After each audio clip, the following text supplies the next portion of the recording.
Dr. Eric Kelly III and a host of phenomenal speakers from all around the globe for this 7-day virtual event that you don't want to miss. The mission of the Black Business Expo is to raise scholarship money from kids all the way from high school, all the way from college. The Black Business Olympics is one of the largest Black business showcases in the world. It is an opportunity for businesses and companies to showcase their businesses globally. We are going to be giving away laptops up to $5,000 away to students. Again, I'm Olivia Appleberry, the founder of 2 Cents Finance and one of the speakers for the expo. I am so excited to see you there. For more info, go to www.blackbusinessexpousa.com or call 919-308-9090 and hope to see you there. I am Black Business. From the moment I wake until the time I sleep. Yes, I am Black Business. I am Black Business. Tell me, are you Black Business? I am Black Business. Do you support Black businesses? Listen, I support Black business because I am Black Business. Black Business Expo, one of the largest business showcases in the history of Black business in the world. The world! Sign up today at www.blackbusinessexpousa.com or call 919-308-9090. I am Black Business. I am Black Business. From the moment I wake until the time I sleep, I am Black Business. I am Black Business. Are you Black Business? I am Black Business. Do you support Black businesses? I support Black business because I am Black business. Black Business Expo, one of the largest business showcases in the history of Black America in North Carolina. Sign up today at www.blackbusinessexpousa.com or call 919-380-9090. I am Black Business. I am Black Business. From the moment I wake until the time I sleep, I am Black Business. I am Black Business. Are you Black Business? I am Black Business. Do you support Black businesses? I support Black business because I am Black business. Black Business Expo, one of the largest business showcases in the history of Black America in North Carolina. Sign up today at www.blackbusinessexpousa.com or call 919-380-9090. I am Black Business. I am Black Business. From the moment I wake until the time I sleep, I am Black business. I am Black business. Are you Black business? I am Black business. Do you support Black businesses? I support Black business because I am Black business. Black Business Expo, one of the largest business showcases in the history of Black America in North Carolina. Sign up today at www.blackbusinessexpousa.com or call 919-380-9090. I am Black business. I am Black business.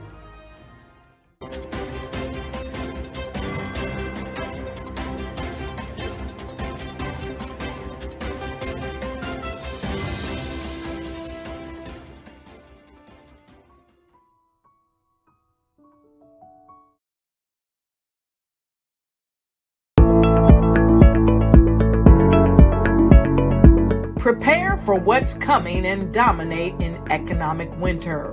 Stand strong and thrive by showcasing your great products and services globally through the Black Business Network and Black Business Olympics.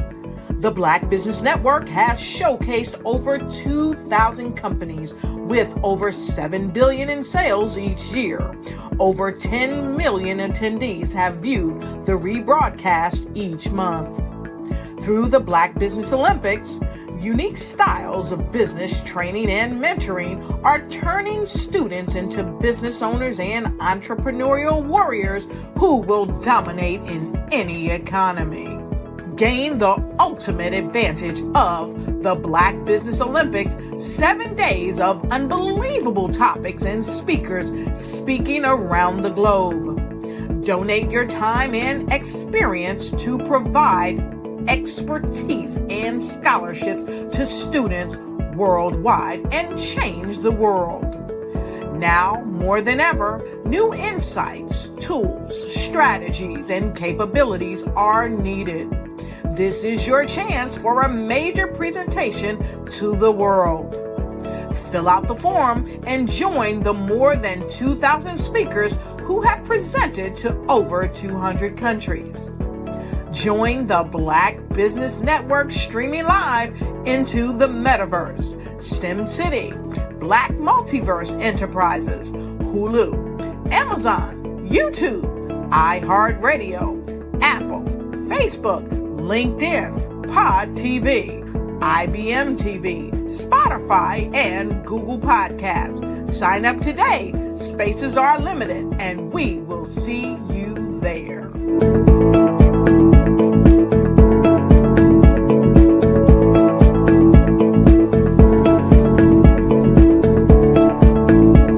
Hello, I am Dr. Eric Kelly III, the visionary strategist and founder of the Black Business Olympics. I invite you to showcase your Black-owned businesses on the Black Business Network global stage. The Black Business Olympics is a global Black Business Network platform that propels Black-owned businesses into the international spotlight. By showcasing your business on the Black Business Olympics platform, you can reach a worldwide audience of potential customers, partners, and investors. You can also establish yourself as a thought leader, an expert in your field, attract lucrative partnerships, and more speaking engagements. In addition, the Black Business Olympics platform provides a valuable opportunity to connect and collaborate with like-minded entrepreneurs and business professionals from around the world. This can lead to new business opportunities, ideas, and relationships. Finally, by sharing your story and expertise on the Black Business Olympics platform, you can inspire and empower others. This is a powerful way to make a positive impact on the world and leave a lasting legacy. If you are a Black-owned business owner, I encourage you to seize the opportunity to showcase your business on the Black Business Olympics platform. It is a once-in-a-lifetime opportunity to make an indelible mark on the world. Be one of the 1,000 visionary entrepreneurs who are changing students' lives, shaping industries, and leaving an unforgettable legacy for their families. Unleash your voice on our global stage and watch your business thrive. Black Business Olympics is one of the largest Black business showcases in the history of Black business in the world. Yes, the entire world. Just give me a call today at 919-308-9090.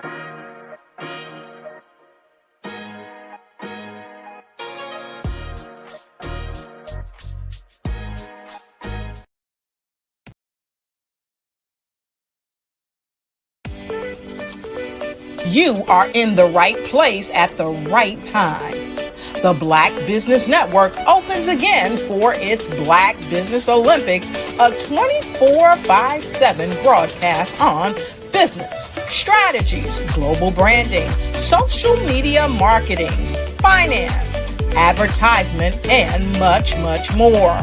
Featuring the top, most powerful entrepreneurs and speakers and thought leaders from all around the world as they gather together for this phenomenal event. Join the Black Business Network streaming live into the metaverse, STEM City USA, Black Multiverse, Pod TV, Roku, Hulu, iHeartRadio, Apple TV, YouTube, TikTok, Instagram, Google Podcasts, Facebook, LinkedIn, IBM TV, Spotify, and Twitch. Tune in today and be a part of this amazing movement. The Black Business Olympics welcomes you.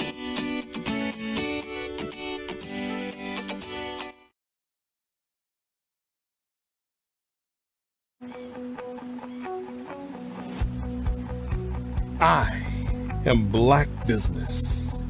From the moment I wake until the time I sleep. Yes, I am Black Business. I am Black Business. Tell me, are you Black Business? I am Black Business. Do you support Black businesses? Listen, I support Black business because I am Black Business. Black Business Expo, one of the largest business showcases in the history of Black business in the world. The world. Sign up today at www.blackbusinessexpousa.com or call 919-308-9090. I am Black Business.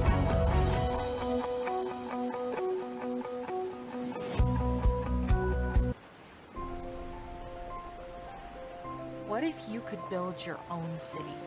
A place where every child can find nurturing people to help them achieve their full potential.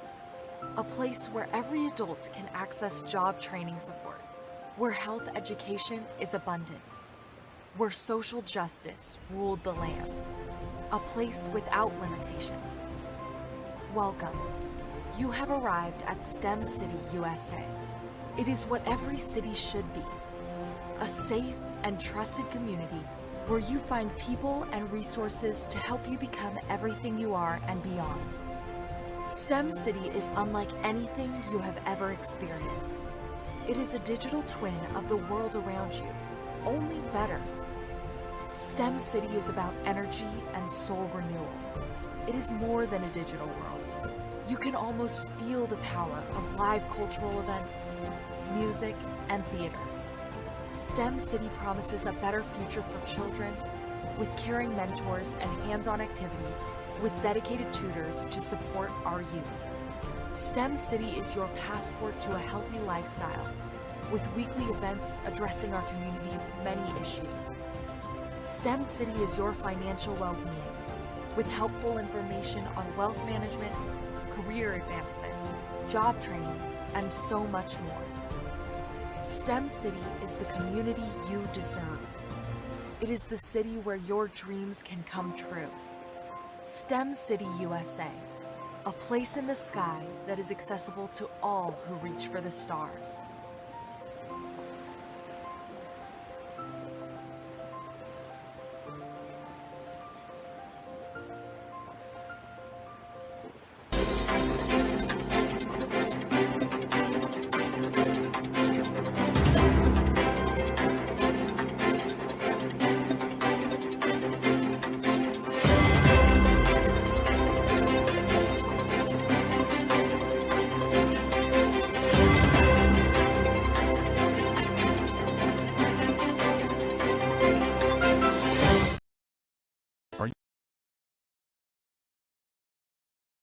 Are you a forward-thinking entrepreneur or business owner? The world is changing faster than ever, and it's time to pivot and adapt to the future. Hello LLC is here to help you do just that. Hello stands for helping enterprises leverage leading-edge optimizations. Our innovative solutions can streamline operations, reduce overhead costs, and give you a competitive edge in a market projected to reach $5 trillion by 2030. By pivoting to the metaverse, businesses can tap into a rapidly growing market that is projected to be a significant part of daily life for 25% of Americans by 2026. As a full digital metaverse agency, the Hello LLC can help you create custom solutions to streamline operations, increase productivity, reduce costs, and drive brand recognition. Why should you pivot to the metaverse with the Hello LLC? By leveraging cutting-edge technology, you can provide immersive experiences for your customers, expand your global reach, and unlock new revenue streams. Contact us today to make the pivot.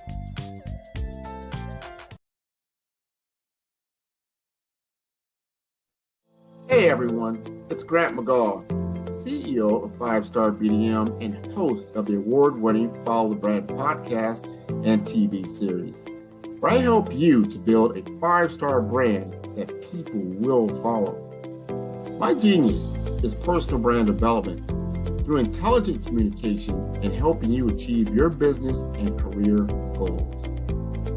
I am a requested speaker on digital technology and brand development issues. I want to work with you to increase the value of your current opportunities while attracting new ones. Every one of you is unique, and we all share challenges that can be addressed through smart branding. As a super connector, I work with you as an executive coach to guide you along the complicated business and career development road, providing the enhancement tools and information you need to succeed. Together, I will help you succeed in today's challenging business climate. I will evaluate and measure your progress. Best of all, I am right alongside you every step of the way. Build the brand called you. Genius is coming.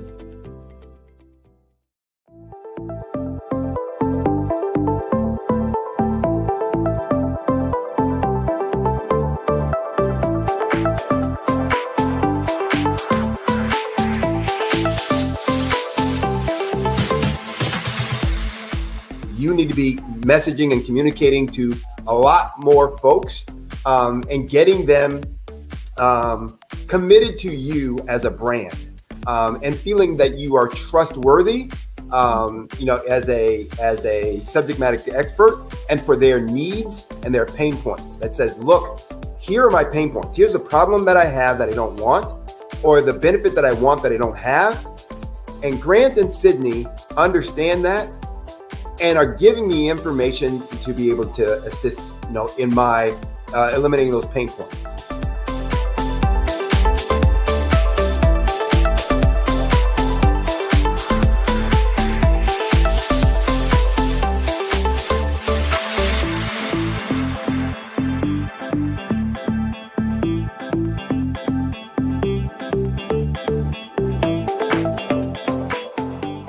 You're going to get a lot out of this workshop.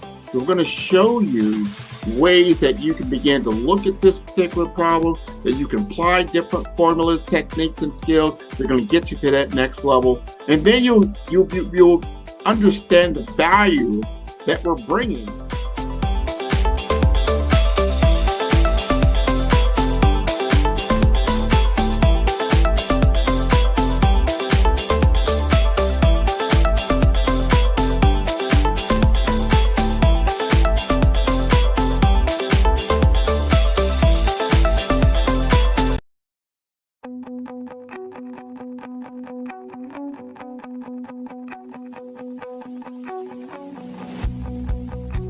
I am Black Business.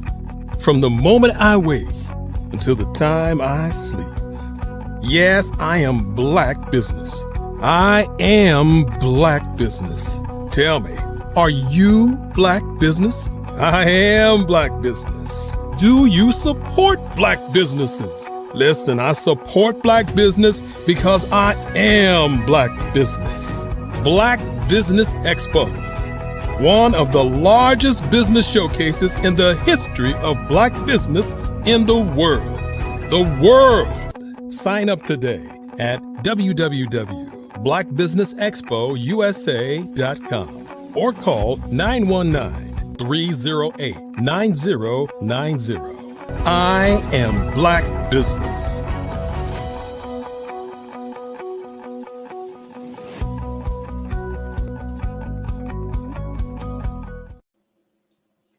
Good afternoon, business owners, entrepreneurs, thought leaders, and corporations. Welcome to the Black Business Network. My name is Dr. Tabitha Russell. I am your business moderator for this afternoon on the Black Business Network. The Black Business Network is a 24-hour business network showcasing Black businesses, business owners, entrepreneurs, and thought leaders worldwide. We have speakers from North Carolina, London, Singapore, Africa, Japan, and cities all over the United States. The Black Business Network is a global community sharing its business knowledge to empower, inspire, and educate businesses about business. Our first speaker is Mr. Grant McGaw. His journey through the healthcare and technology industries is a testament to his resilience and passion for driving positive change. Starting as an account executive at Avaya, Mr. Grant quickly made a name for himself by implementing high-value hospitality systems for renowned hotels like the Westin Diplomat in Fontainebleau, Miami Beach.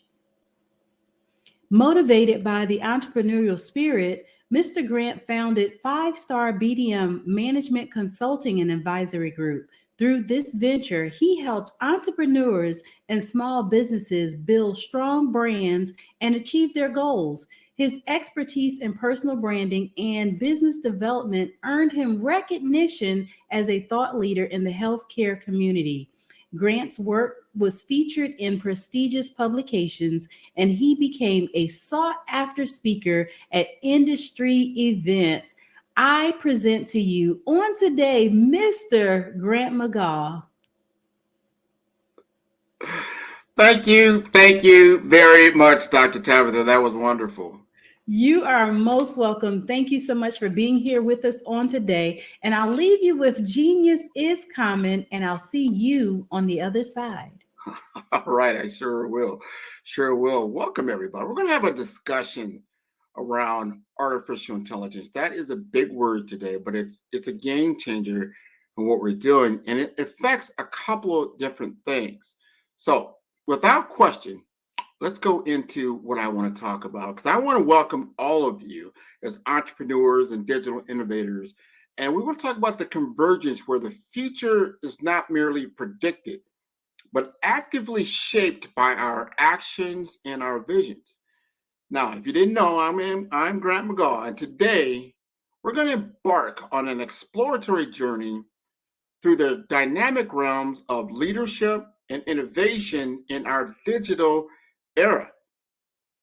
As we stand in an age where technology evolves faster than our daily habits, let's dive into what this means for us, the trailblazers in the entrepreneurial world. Now, picture this. The digital era is not on the horizon. It has anchored itself firmly in our present. In this reality, two pivotal elements emerge: leadership and innovation. These are not transient trends, but the very pillars supporting the architecture of successful businesses in our interconnected world. Now let's consider this. Leadership in this context. It is akin to being a seasoned captain, navigating the uncharted waters on a very vast ocean. Adaptability, foresight, and an acute understanding of your crew, your team, and your customers are essential for survival. A practical example is Satya Nadella's transformation leadership at Microsoft, fostering a culture of continuous learning and growth with a mindset, leading to an era of unparalleled innovation and success for his company. Innovation, on the other hand, is about reimagining the ordinary, turning the mundane into the extraordinary. It is about looking at an old problem through a new digital lens. Take, for example, how Airbnb revolutionized the hospitality industry, not by building new hotels, but by rethinking how we view accommodation and travel, leveraging technology to connect millions worldwide. To lead and innovate effectively in this digital age, first, embrace the plethora of digital tools at our disposal. Consider how cloud computing and AI, artificial intelligence, can transform customer experiences and streamline operations, much like how Amazon uses AI to predict purchasing patterns, revolutionizing the retail landscape. The digital landscape is ever evolving right in front of us. To stay ahead, encourage your teams to embrace curiosity and value experimentation. And yes, to view failure as a stepping stone to success, as demonstrated by the iterative triumphs of what we see in Silicon Valley startups. However, amidst our digital pursuits, let's not forget the core of our businesses, people. Our customers, teams, and communities are the heartbeat of all of our digital endeavors. In an era where digital interactions are the norm, maintaining authentic, empathetic connections is more crucial than ever. As we navigate this exciting yet complex digital era, our approach should be threefold: lead with empathy, innovate with purpose, and balance technological advancements with human connection. Consider how leaders like myself have blended technology and humanity, using platforms like LinkedIn to create communities while emphasizing the importance of real human connections. The future is not just something we predict, but something we create. Yes, the digital era, it's not coming, it's here. It's here to stay. And in this era, two words stand out: leadership and innovation. These aren't just buzzwords. They're the lifeblood of any successful business in today's creator economy. Today, we stand at the forefront of a remarkable transformation. This revolution transcends the mere adoption of new technologies. It's about fundamentally redefining leadership in our digital age. We're moving beyond the fascination with the latest tech gadgets. True leadership in this era is about nurturing a culture where innovation is not just valued, but is the backbone of our strategies. It's about using digital tools, not just for advancement, but to genuinely enhance our operations and connect with our customers in previously unimaginable ways. As we venture into these uncharted digital territories, let's be clear. There is no universal blueprint for digital transformation. And it's not about jumping on every technological trend. Rather, it's about deeply understanding our organization's unique character, the evolving dynamics of our industries, and crucially, the evolving needs of our customers. Our goal is to integrate technology seamlessly into our operations, making it a natural extension of our business ethos and not just an add-on. In this dynamic digital landscape, brimming with lots of possibilities, we have the opportunity to break free from traditional modes and redefine leadership. However, this freedom brings with it significant responsibility. We must wield technology with care, focusing on ethical implications and remembering that at the core of all of our efforts are people, our teams, our customers, our communities. Effective leadership in the digital world is less about asserting control and more about empowering others. It's about creating spaces where creativity is the norm, where trial and error are encouraged, and where we view failures as opportunities for growth. We should be cultivating environments rich in continuous learning and ensuring that our teams remain adaptable and resilient as the digital landscape continues to evolve and develop. The digital era requires leaders who are visionaries and skilled navigators, capable of steering their organizations through complexities of change. It calls for leaders who balance a firm belief in the power of technology with a deep understanding and empathy for the human experience. We need leaders who are bold, resilient, and endlessly curious. As we embark on this journey of digital transformation, let's remember that leadership is a continuous voyage of discovery and growth. The challenges we face are not obstacles, but catalysts for innovation and further progress. Let's together navigate this journey, forging a future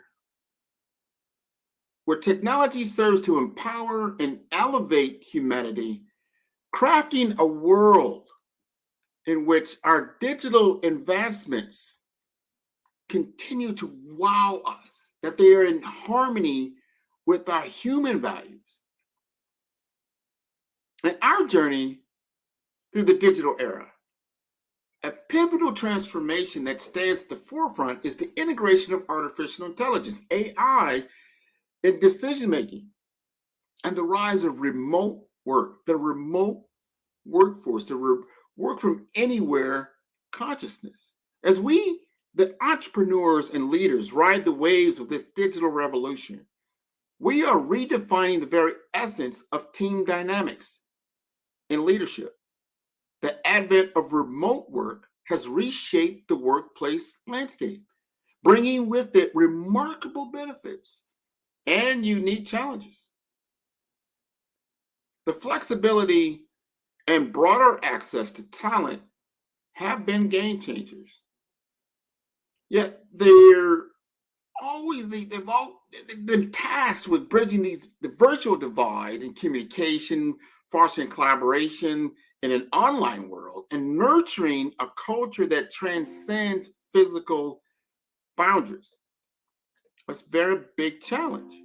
Now, communication in a remote setting, which is devoid of the nuances of face-to-face interaction, demands a heightened focus on clarity and consistency. This means setting clear expectations, establishing regular communication channels, and leveraging tools like video conferencing to maintain a sense of personal connection. Collaboration, which is the engine of innovation and problem solving in a virtual world, calls for proactive strategies, which we've all learned now through our COVID experience. It's about creating opportunities for shared responsibilities and collective ownership. Implementing project management tools, virtual brainstorming sessions, celebrating team milestones are all crucial steps in building this virtual synergy. The culture of an organization, its values, its beliefs, its behaviors, its soul. Maintaining this in a remote environment requires conscious efforts and recognized individual contributions. We can cultivate a thriving virtual community, just like we're doing right now, by creating virtual social spaces and encouraging informal interactions, making this the norm in our communication structure. Balancing autonomy with alignment to organizational goals is key in remote team management.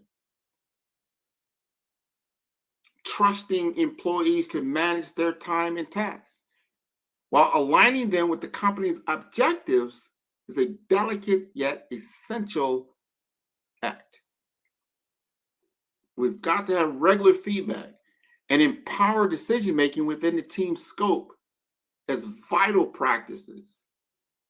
So looking ahead, it's clear that remote work is not just a trend, but a fundamental shift in the human experience. Embracing this change and developing effective management strategy positions us for success in this new digital technological age.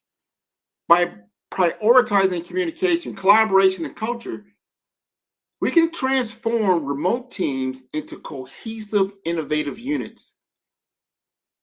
Amidst this backdrop of remote work and digital transformation, AI's role in decision-making emerges as a cornerstone.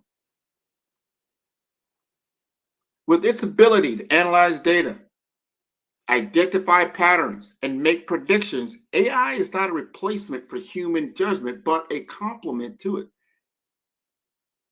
As leaders, our task is to harness AI to augment our intuition, enhancing our strategic decisions while maintaining our human touch. As we navigate this digital landscape, our leadership is defined not by the confines of physical space, but by our ability to lead virtual teams to success. Embracing AI and mastering remote team management are not just necessities, but opportunities to redefine the boundaries of leadership and innovation. Very, very important.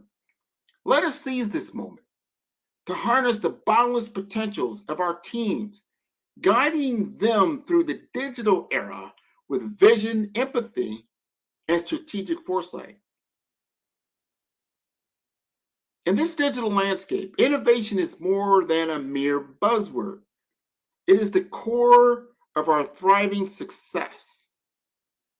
As trailblazing entrepreneurs and leaders, we have a pivotal role in cultivating an environment where creativity is not just welcomed, but celebrated.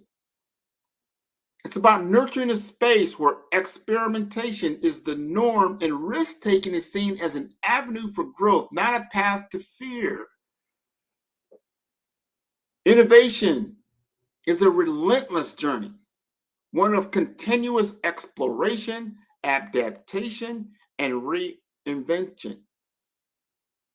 Our mission is to establish a culture that boldly challenges the status quo, embraces change wholeheartedly, and inspires everyone to think beyond conventional boundaries. Consider the power of creativity. It's the kindling that sparks the flame of innovation. It encourages us to view the world through a lens of endless possibilities, to make connections between seemingly unrelated concepts, and to redefine the norms. We as entrepreneurial leaders, we must foster this creativity. Let's build environments that celebrate unique ideas, fuel curiosity, and provide abundant opportunities for creative growth. Let's create spaces dedicated to brainstorming, promote cross-functional collaboration, and invest in continuous learning and skill development. The heart of innovation beats strongest in an environment where trial and error are just not accepted but encouraged. We need to create safe spaces for experimentation. We're trying new ideas, learning from setbacks, and redefining approaches are part of the journey. Reimagine having innovation labs, funding for experimental projects, and recognizing those who dare to challenge the conventional and take risks. As entrepreneurs, we are risk takers. We've got to seize the moment that is before us. We got to take calculated risk and challenge what's been established is central to the spirit of innovation.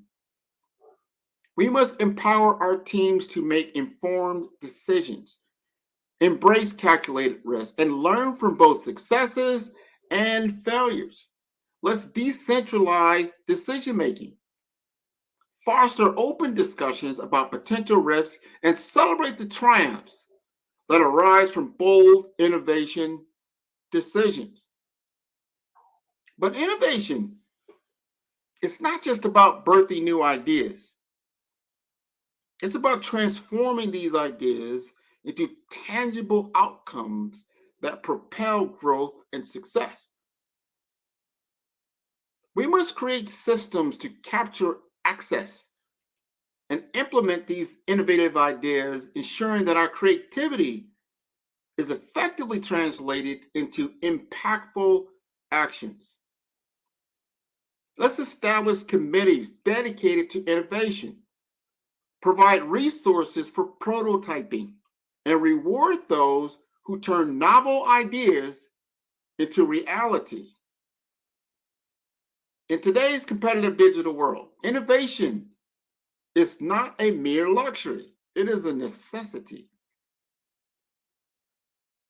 It's the engine driving growth, a catalyst for change, and the key to unlocking new horizons. By fostering this culture, we empower our teams to think beyond the confines of the present and shape the future with groundbreaking ideas and transformative solutions. Together, we have the power to unlock the full potential of our organizations, revolutionize industries, and create a legacy of innovation that resonates across the world. So now let's delve a little bit into the intricacy, the crossroads of cybersecurity and the human connection. Now, these two facets shaping the landscape of digital leadership, very, very important in our interconnected world. The role of a leader has evolved dramatically. So it's no longer just about strategic decisions and business savvy. It's also about understanding the complexities of cybersecurity and maintaining a balance between technology and humanity. As entrepreneurs, we are at the forefront of this evolution, bearing the responsibility of protecting our organizations from cyber threats while nurturing a culture that's rooted in empathy and ethical decision making. Cybersecurity is not optional in a technological landscape. It's a fundamental aspect of digital leadership. The increasing sophistication of cyber threats demands a proactive approach from all of us to protect our digital assets. This means implementing robust security measures across our organizations and fostering a culture where every team member is aware and vigilant about security best practices. It's about creating a shield that not only protects data and privacy, but also instills a sense of collective responsibility towards safeguarding our digital realm. In navigating the digital landscape, it's crucial to recognize and address potential challenges head on. One common pitfall is the underestimation of the resources and time required for digital transformation, which can lead to half-baked strategies and ineffective implementation. Now, to mitigate this, businesses must invest in thorough planning and allocate adequate resources. Now, another challenge to this is the resistance to change. Often, we see within teams they're unaccustomed to rapid technological shifts. And I would tell you, with the advent of AI, what used to take 18 months will now take 6 months. So overcoming this requires strong leadership, effective communication of the benefits of change, and providing necessary training and support.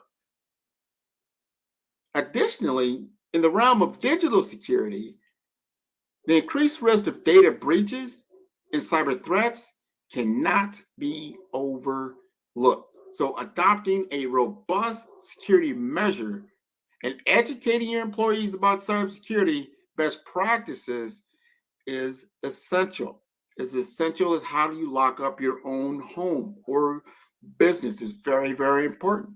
So by anticipating these challenges and devising strategic responses, businesses can more effectively harness the opportunities presented by the digital era while minimizing these risks and the potential setbacks. Now, while technology has undeniably transformed how we conduct business, its role as a tool to enhance, not replace, human connections is vital.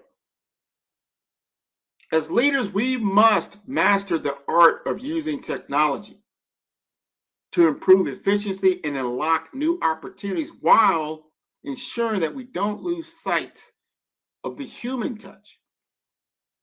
It's about leveraging technology to amplify our human capabilities, enhancing our communication, fostering our empathy, and supporting ethical decision-making. Leadership in the digital age is about creating a symphony where technology, cybersecurity, and human connection harmonize. It's about steering an environment where innovation thrives under the safety net of robust security, and every decision is infused with empathy. We as entrepreneurs are the conductors of this symphony, pioneering a new era where technology elevates humanity, ethical considerations are woven into the fabric of our innovations, and cybersecurity is seamlessly integrated into our business strategies. As we continue to navigate this ever-evolving digital landscape that's right in front of us, just think of what you were a year ago, where we are now.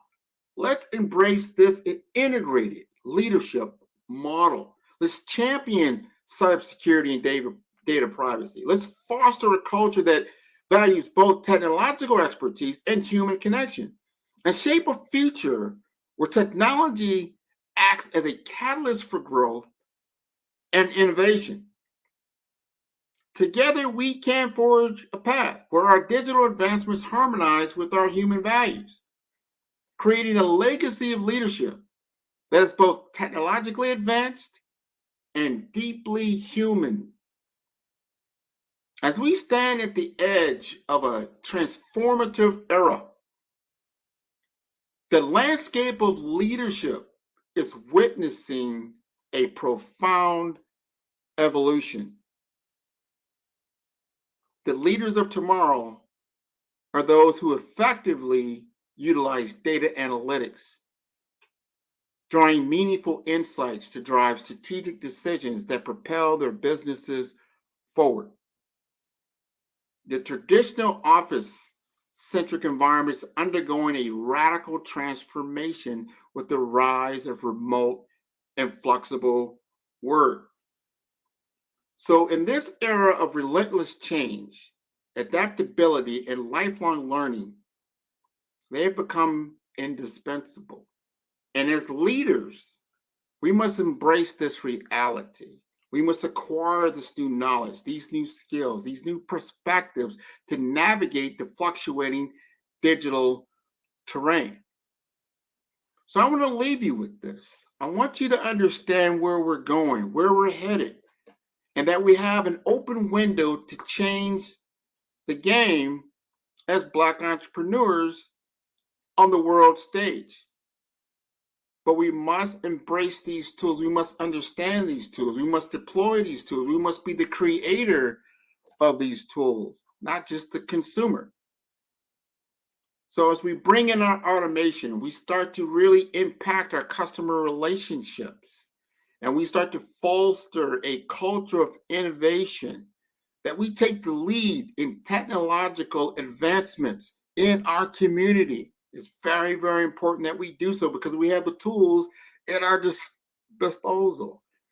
Cloud computing has leveraged the leveled the playing field.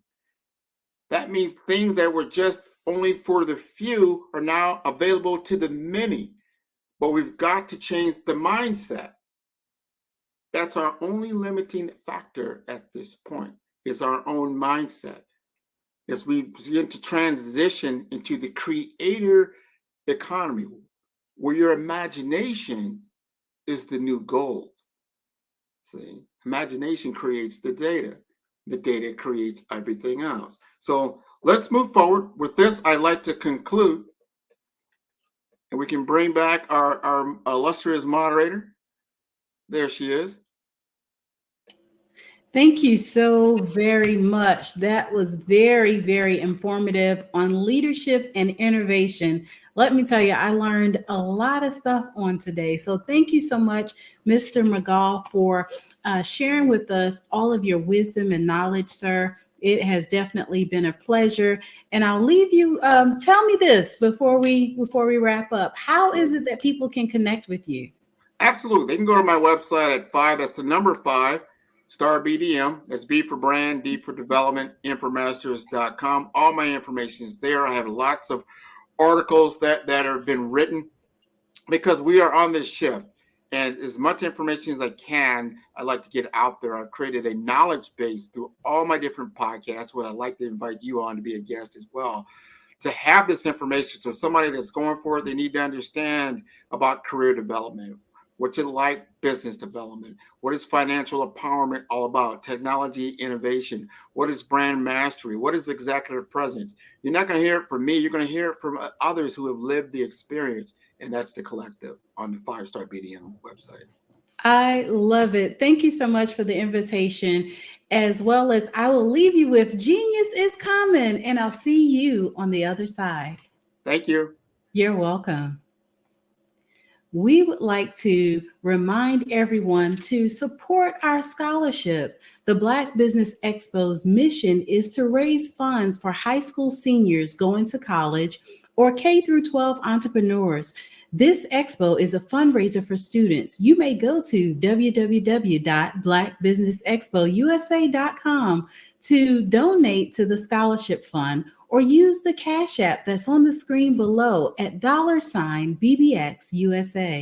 Our goal is to give laptops and up to $5,000 to 10 students. Students can register online at www.blackbusinessexpousa.com.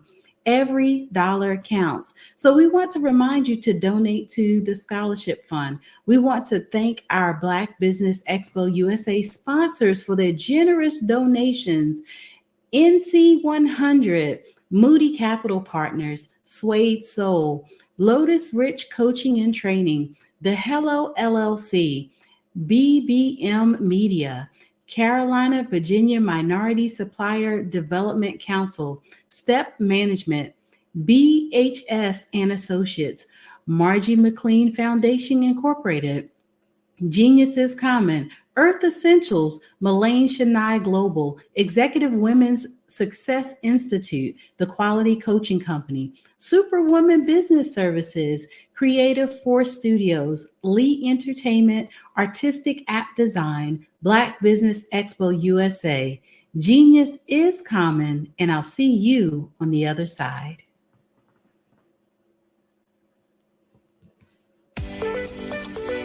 You are in the right place at the right time.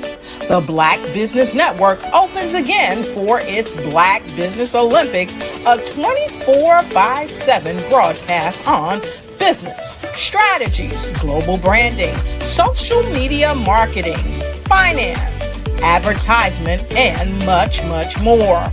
Featuring the top, most powerful entrepreneurs and speakers and thought leaders from all around the world as they gather together for this phenomenal event.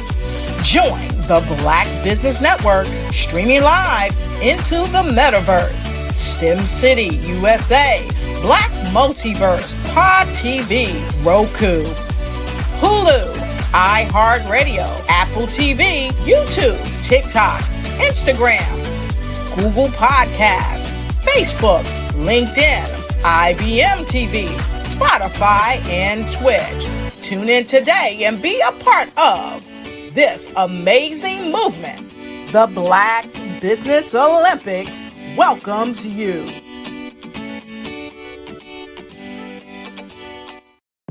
The Black Business Network and Black Business Olympics are essential platforms for Black business owners globally. They provide the tools and support you need to succeed in today's competitive marketplace. Join us today as we collaborate together with businesses from around the world to support our children, students, and young future entrepreneurs, Black businesses and corporations. We raise funds for students going to college and young entrepreneurs who are aspiring to be business owners, and we invite you to be a contributor today. Visit the website www.blackbusinessexpousa.com to connect with and learn more about how the Black Business Network and Black Business Olympics can help you not only share your amazing business story to businesses, but also serve future generations.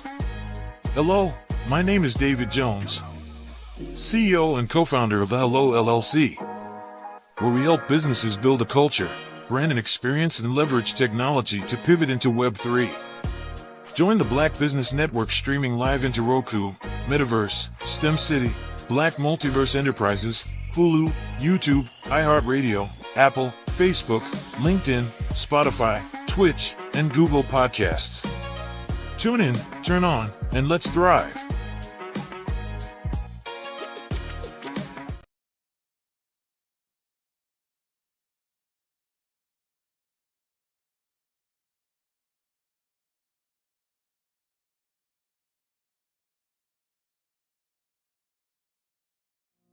Did you know that approximately 333.34 million businesses exist today, according to a report from 2021? And you may be one of those businesses, or maybe you're not in the business market yet, but you're aspiring to be a business owner. Well, guess what? You're in the right place at the right time. Because let's face it, everything is about timing and opportunity. Hi, my name is Dr. Lotus Richey, and I'm the CEO and founder of the Lotus Richey Coaching and Consulting LLC, along with the Lotus Richey Ignite Show. 15 Minutes of Success with Dr. Lourdes Richey, as well as books to boom your business and bring who you are. And today, I want to bring this amazing message to you about the Black Business Network and the Black Business Olympics. See, the Black Business Network and the Black Business Olympics is designed to help people just like you, that's right, that look like me, to take their business to the next level. Not just in your front yard or your backyard, but globally. The Black Business Network and Black Business Olympics is designed not to just help you survive, but to help you thrive. So join us today as we come together with businesses all around the world to support our students, our children, our young teens, our young entrepreneurs. What we do is we come together to help raise funds for students who are aspiring to be business entrepreneurs, who are aspiring and who are thriving in college. We endow them with a wonderful opportunity to gain scholarship of either a laptop or several thousands of dollars. And we invite you to help be a contributor to this amazing opportunity to help someone that looks just like you. So join us today at our website and let us connect with you and help you ignite and take flight in every area of your life on the Black Business Network and the Black Business Olympics. I'll see you on the other side.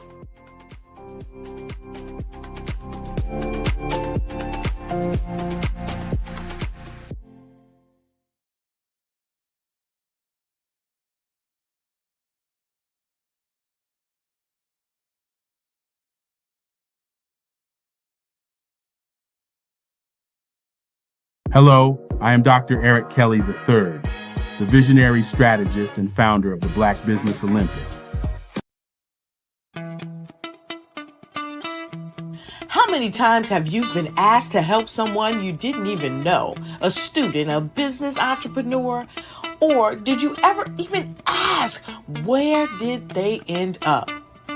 That business, that friend, that entrepreneur. Well, just maybe they ended up in a gang, bankrupt, homeless, or worse, dead. Maybe they turned to crime, drugs, and alcohol. Did you ever wonder? Did you destroy their dream, or was your life always so easy? At the Black Business Olympics, we started a movement to help students complete. Give them hope and foster success. Help them to leave their dreams of providing laptops, computers, and up to $5,000 in scholarship funds. Today, we ask you to help a student, a business owner, or an entrepreneur to realize their dreams by sponsoring them, supporting them, and buying from them. Consider this. With $1.6 trillion in our Black community, we only ask for a small donation for our students, our businesses, and our entrepreneurs. And you can change a life today. So I ask you, what are you going to do?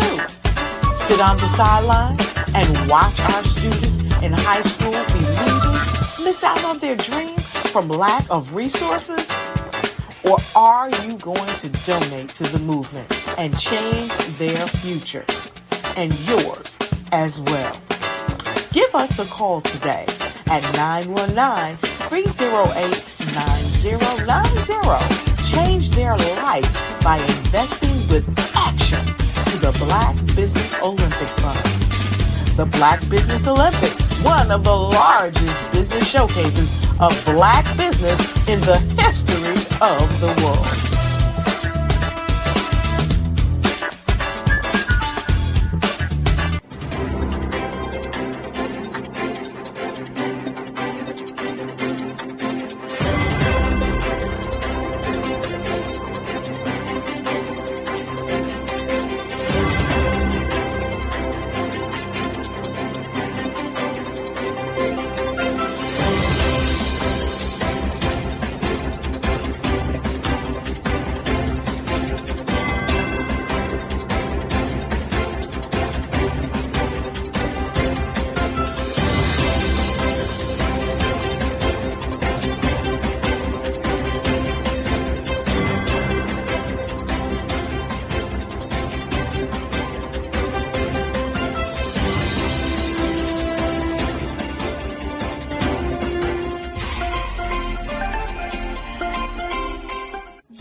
Dr. Eric Kelly III and a host of phenomenal speakers from all around the globe for this 7-day virtual event that you don't want to miss. The mission of the Black Business Expo is to raise scholarship money from kids all the way from high school, all the way from college. The Black Business Olympics is one of the largest Black business showcases in the world. It is an opportunity for businesses and companies to showcase their businesses globally. We are going to be giving away laptops up to $5,000 away to students. Again, I'm Olivia Appleberry, the founder of 2 Cents Finance and one of the speakers for the expo. I am so excited to see you there. For more info, go to www.blackbusinessexpousa.com or call 919-308-9090 and hope to see you there. I am Black Business. From the moment I wake until the time I sleep.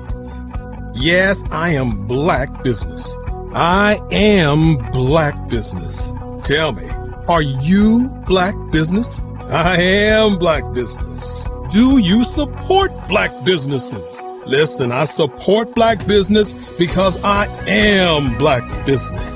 Black Business Expo, one of the largest business showcases in the history of Black business in the world.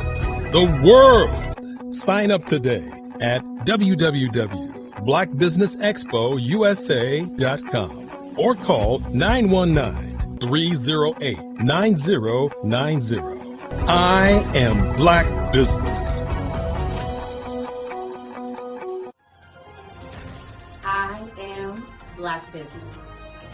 From the moment I wake until the time I sleep, I am Black Business.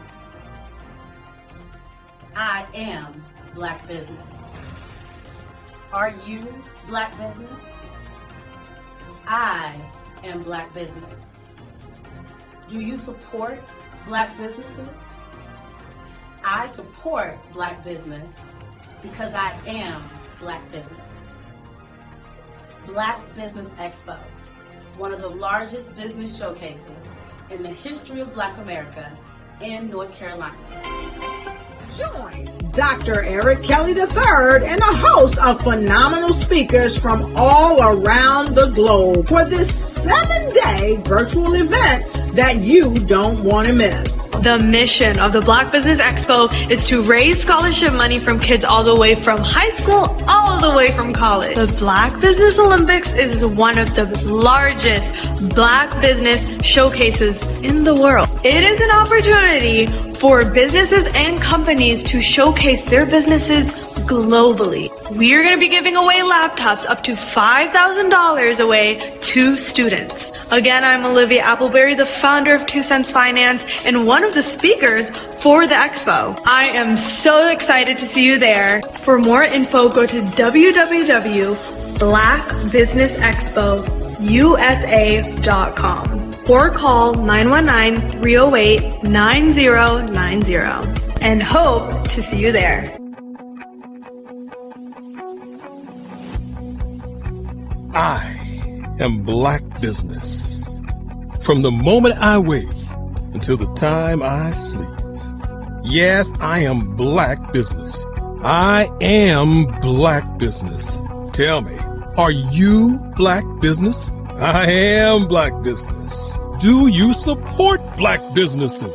Listen, I support Black business because I am Black Business. Black Business Expo, one of the largest business showcases in the history of Black business in the world.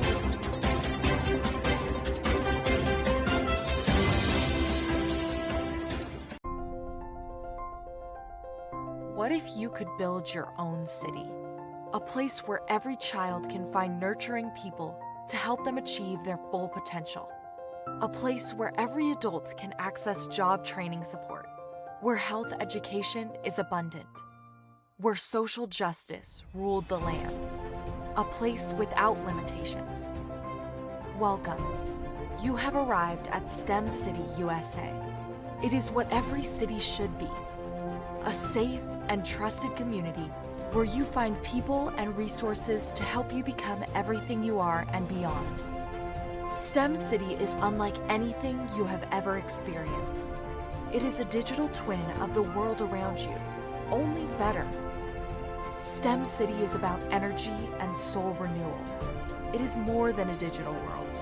You can almost feel the power of live cultural events, music, and theater. STEM City promises a better future for children with caring mentors and hands-on activities with dedicated tutors to support our youth. STEM City is your passport to a healthy lifestyle with weekly events addressing our community's many issues. STEM City is your financial well-being with helpful information on wealth management, career advancement, job training, and so much more. STEM City is the community you deserve.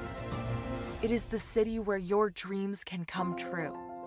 STEM City USA, a place in the sky that is accessible to all who reach for the stars.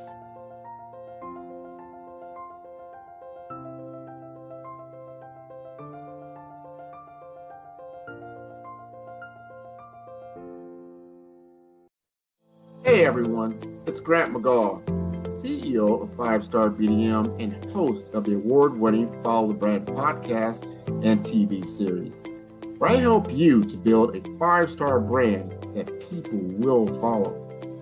My genius is personal brand development through intelligent communication and helping you achieve your business and career goals. I am a requested speaker on digital technology and brand development issues. I want to work with you to increase the value of your current opportunities while attracting new ones. Every one of you is unique, and we all share challenges that can be addressed through smart branding. As a super connector, I work with you as an executive coach to guide you along the complicated business and career development road, providing the enhancement tools and information you need to succeed. Together, I will help you succeed in today's challenging business climate. I will evaluate and measure your progress. Best of all, I am right alongside you every step of the way. Build the brand called you.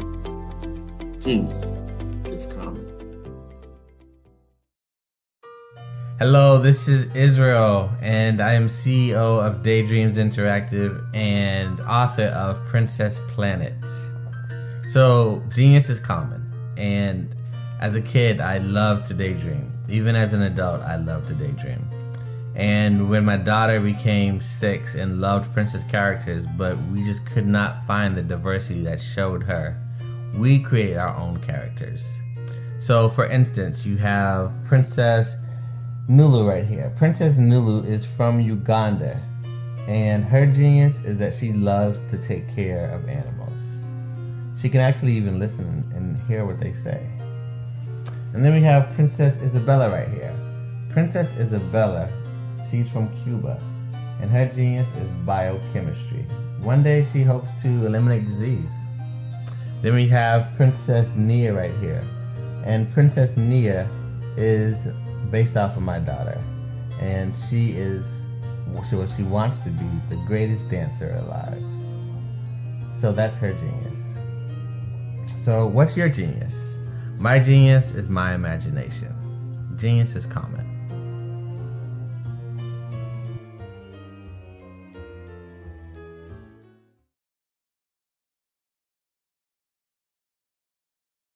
I'm Ramon Ray, founder of Smart Hustle Magazine and smallbiztechnology.com.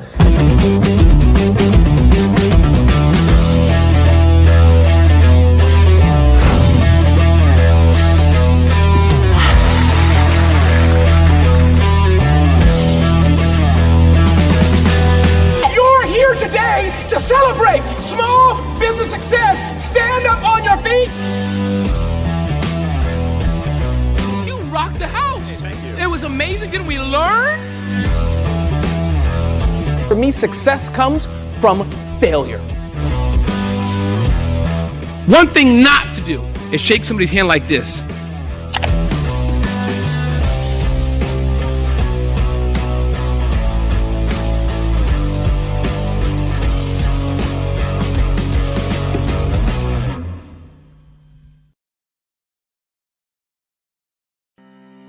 Are you aware that showing off your expertise can gain customers and position you as an expert in your industry? Consumers need confidence to purchase, so let us showcase your knowledge by interviewing you for a 3 to 5 minute video. We'll position you as an industry expert with a customized interview-style video, and for a limited time, we'll cover all production costs. Click this ad or call now for all the information. You'll want to experience the same 5-star service our customers love. So take advantage of this one-time offer. Click this ad or contact us now.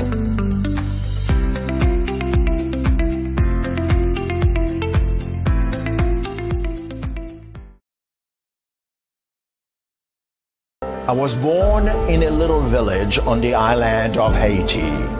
Many deadly diseases pounded me. It is as if they were on a mission to end my existence on this earth. I refused to give up. In 1983, I left Haiti and came to the United States of America. And I came with $5, 2 shirts. I didn't speak any English. I came to Atlanta. I got a job. I was a doorman. I was a doorman with a dream. What I used to come on stage. I'd rehearse this moment that I'm standing in front of you. That's the power of a dream. Maybe today is the day you begin acting as if you already have it. And then step out with full force. Take a risk. No condition is permanent. Don't let your situation distract you. You are chosen.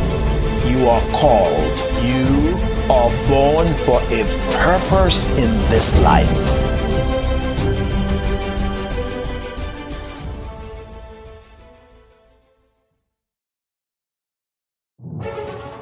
In the heart of America, there are dreams waiting to be realized. Dreams of owning a home, creating a haven for families, and building a future.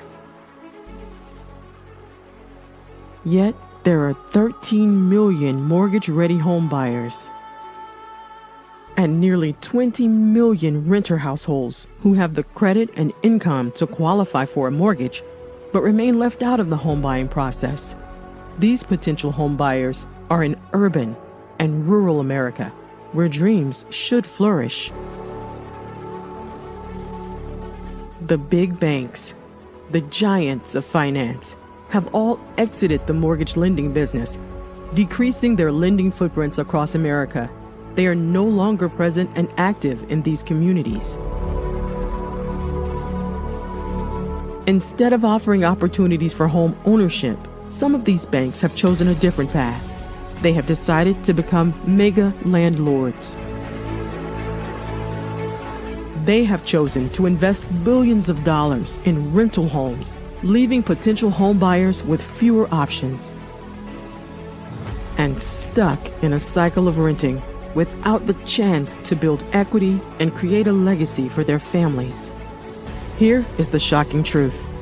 A report issued by the Home Ownership Council of America revealed that if lenders were to step forward and serve this underserved market, they could conservatively increase their loan volume by $1.5 trillion. $1.5 trillion. This is $1 trillion business opportunity, ripe for the taking.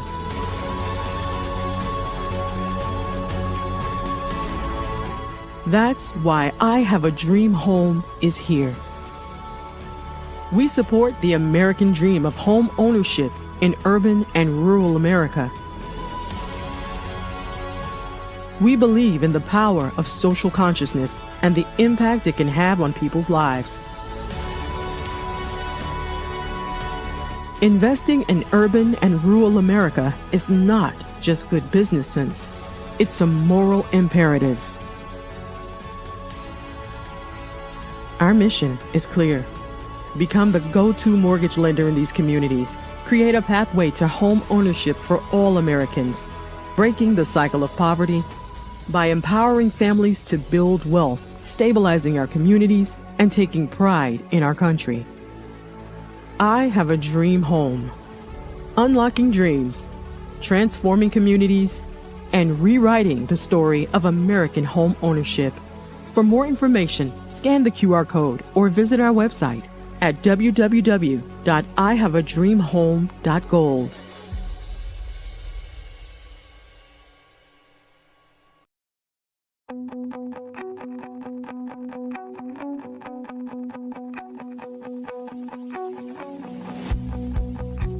I am Black Business.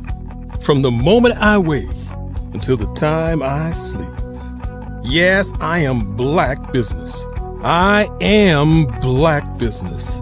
Tell me, are you Black Business? I am Black Business. Do you support Black businesses? Listen, I support Black business because I am Black Business. Black Business Expo, one of the largest business showcases in the history of Black business in the world. The world.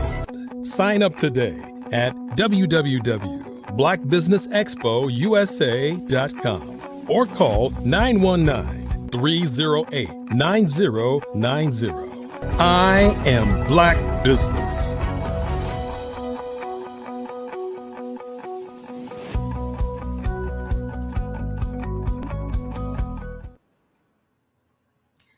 Good evening. Good evening, business owners, entrepreneurs, thought leaders, and corporations. Welcome to the Black Business Network. My name is Marak Hicks, and I'm your business moderator for this evening on the Black Business Network. The Black Business Network is a 24-hour business network showcasing Black business owners, entrepreneurs, and thought leaders worldwide. We have speakers from North Carolina, London, Singapore, Africa, Japan, and cities all over the United States. The Black Business Network is a global community sharing its business knowledge to empower and educate businesses about business. Our next speaker is Melanie Warren. Melanie is a financial helper who works from home. She specializes in guiding moms on how to manage their money better and prepare for the future.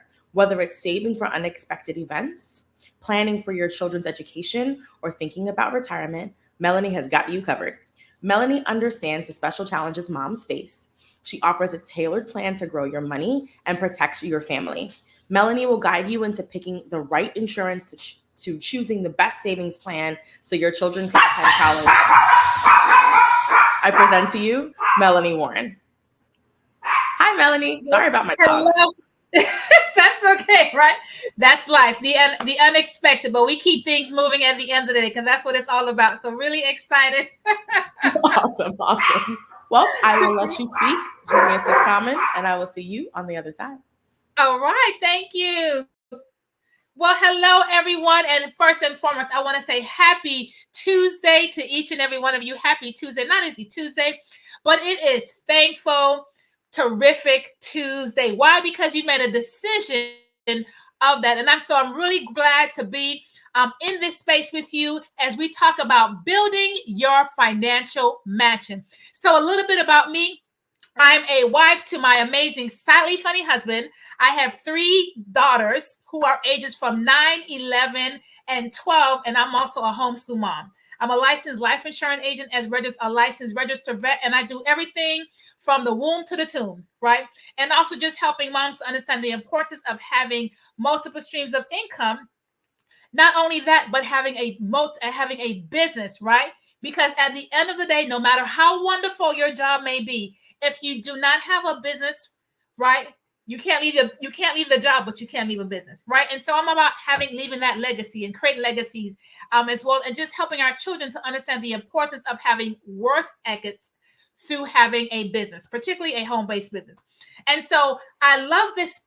This is one of my favorite topics is building the financial mansion. And you notice that I did not say financial house, okay? Why is that? Because first of all, I believe God is bigger than that. And so when I think about the mansion, I think about the beautiful edifices, the rooms, the grand stairs. And so that just brings me in a place of abundance. And I love when I help my clients to understand that you don't have to live in a place of lack, right? And the other thing too, you don't have to live in a place where you're competing with anybody whatsoever, because your plan, your purpose is different. You just have to run the race that God has given you to run it. And so helping moms to understand the race that they're running, right? Helping them to understand where they are in their lives and what things that need to be in place so they can create the legacy is such an empowering thing for me, right? I don't have to, I get to. And the reason why it brought me to this point, because life happened, right? Life be life, and as we like to say. 2008, 2009, when the financial market crashed, my husband and myself crashed with it. Guys, we had 13 investment properties, and we end up losing 11 out of those properties, whether it was through short sale, foreclosure. Then on top of it, one of the mortgage companies end up suing us. So we had to file for bankruptcy. So you can imagine the devastation that was going on in our marriage, much less in our finances, right? We know that unfortunately the leading cause of divorce is in financial. And so my husband and myself, as devastating as it was, we realized one thing is that we could not get through this journey, right? This time in our lives by ourselves, right? Because one thing about it is a rubber band cannot stretch itself. And so we could not stretch ourselves, right? We needed individuals, mentors, coaches that's going to help us to get out of this, right? And not only get out of it, but get out of this with a plan, learning, right? Because we thought we knew things when it came to financial, but we did not know enough, right? And also being mindful of the people that we were involved in as well, because we thought we knew who they were, and yet we didn't. And so I can tell you, fast forward to where we are once we got out of the bankruptcy. If you ever have student loan debt, okay, I'm sure Megan said, I got it. When you have student loan debt is not a part of bankruptcy. So there was still $45,000 that we had to figure out how we're going to pay this off. And I tell you, we put our minds together. We put our coins together. We saw ideas and other concepts on how we're going to pay off this $45,000 of student loan debt. And let me tell you what we did. Guess what? You won't believe this. But in 3 months, we were able to pay off that student loan debt. Okay, in 3 months, because first of all, we had a plan, we worked the plan, and we were consistent in executing that plan together. Listen, one thing about it is that when you are on a team, whether you are singular, right, you're on a team. If you're married, you're on a team, right? So when you're working this plan together, nothing is impossible. And I truly believe that God is a God of endless possibilities, right? And so that is what happened. And so fast forward to where we are now. We don't have a mortgage. Yeah, we don't have a mortgage. Student loan debt, of course, credit card debt, all those things that plagued us. We're not able to live the financial freedom. But now it was imperative, because you know what? There are so many of us that are on this journey and continue this journey. But unfortunately, financial literacy is not taught. It's caught, right? We get caught working, grinding, and paying bills. And we spend more time planning for birthdays, weddings, than we do planning for one of the most important things in our lives, and that is our finances. That is making sure our financial house is built right and tight. And so today I just want to go over what are those levels you need to have to make sure that your financial house is built right and tight. Now, as I said, I don't have to do this. I get to. I used to be a classroom teacher, right? Hence Teacher Melanie. But one thing about it, as much as I love education, education does not do it justice when it comes to financial planning, right? It doesn't help us to be lifelong learners sometimes as it relates to our finances and understanding the money game, because it is a game. But once you understand that, first of all, money is a tool, right? And you understand how to play the rules, you begin to win the game. You begin to win, first of all, because it starts in your mind. No matter if you are in a place of hardship, but you begin to be in a place that you realize, you know what, this is not the end, but this is the beginning. And that was something that my husband and myself realized, that this wasn't the end. That devastation, as what foreclosure, bankruptcy, being sued, as devastating as it was the beginning. It was the beginning, because now we were able to learn from our mistakes, reach back and say, listen, this has happened to us. No matter where you are, right? You can recover and you can rebuild. How phenomenal is that? So when we talk about building the financial mansion, right? What is building the financial mansion? What are the different levels that is needed in building your financial mansion? Well, just like any type of house, right? Just like any type of house, what is it that you need? Well, you need to have the foundation, right? A firm foundation. A foundation that's going to protect this beautiful emphasis that you have. This foundation, right, when it comes to your financial house, is income protection, also known as life insurance, right? Now, we can go and we can debate whether it's whole life or term life and all these different things. But guess what? At the end of the day, if something happens to that breadwinner, we're not going to say, was it a whole life? Was it a term? We're going to say, what was the legacy? Can we continue living our life without being not just emotionally devastated, but being financially devastated? And so when that key person, that breadwinner, decides to make a decision that, you know what, I'm making sure that no matter what stage of life, that my family is going to be taken care of with income protection. Now, this is the thing with income protection, right? Life insurance, right? Because life insurance, we get that negative kind of just like, oh my gosh, when I get scared about talking about it. I was like that one day too, because I didn't understand what it really meant, right? I just thought, okay, you died, you have this this policy, and that's it. So, it was like you're preparing for your own death, right? But it's more than that, right? It's really preparing for the living. It's preparing for the living. Now, these are the things where the benefits when it comes to life insurance, right? Income protection, as I like to say, is that now it puts you in a position that if something happens to the breadwinner, at the end of the day, that money that is received from that policy, it's tax-free money. So you may say, okay, Teacher Melanie, that's great. But do you know what that means? That means that you can take that money and put it in some type of investment. So now that money can continue to grow. That money can continue to not just only help the here and now with that particular family, but the children and the legacies thereafter. Now, the other thing about it is that it has the opportunity to create an environment where no matter what happens, your family can be taken care of. Right? A lot of times the cost of life income protection, life insurance is actually less than buying a $100 sneakers. Let me say that again. That ends up tearing up after a while. Then you have options where there's different types of flexible pay. Different, if you have to cancel it or something, there's some benefits. If you have to reduce it because life is happening, right? You may not can afford it. There's things that we can do, but you don't have to stop it. Now, I'm sure you may be saying, well, Teacher Melanie, I have income protection, right? Or life insurance on the job. But let me say this to you. That is a courtesy. That is a courtesy. All right. That belongs to your employee. And then you're not in control. You always want to be in control of your money. When you are in control of money, you have something outside of just what happens on the job.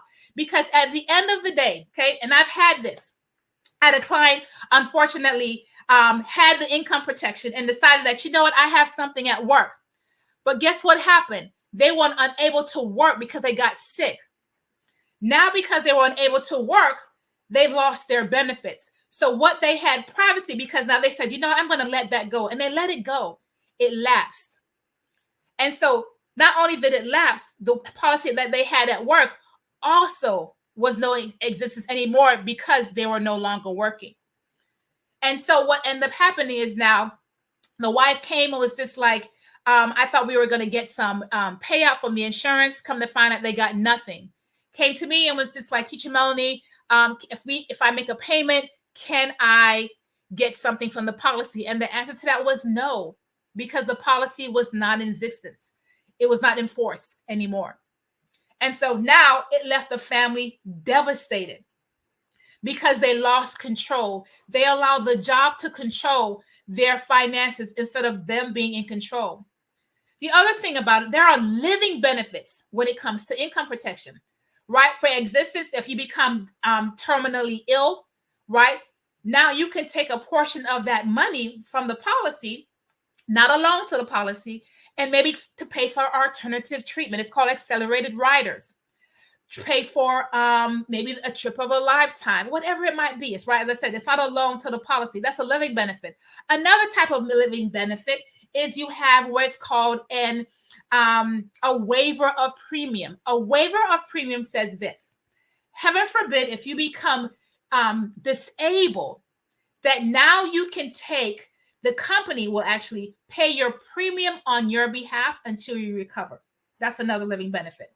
Another type of rider, that's what benefits are, right, is a child rider. So depending on how many children, if you have a dozen children, right, that the particular policy that I'm talking about, if you have a dozen children, you pay one price for all your children.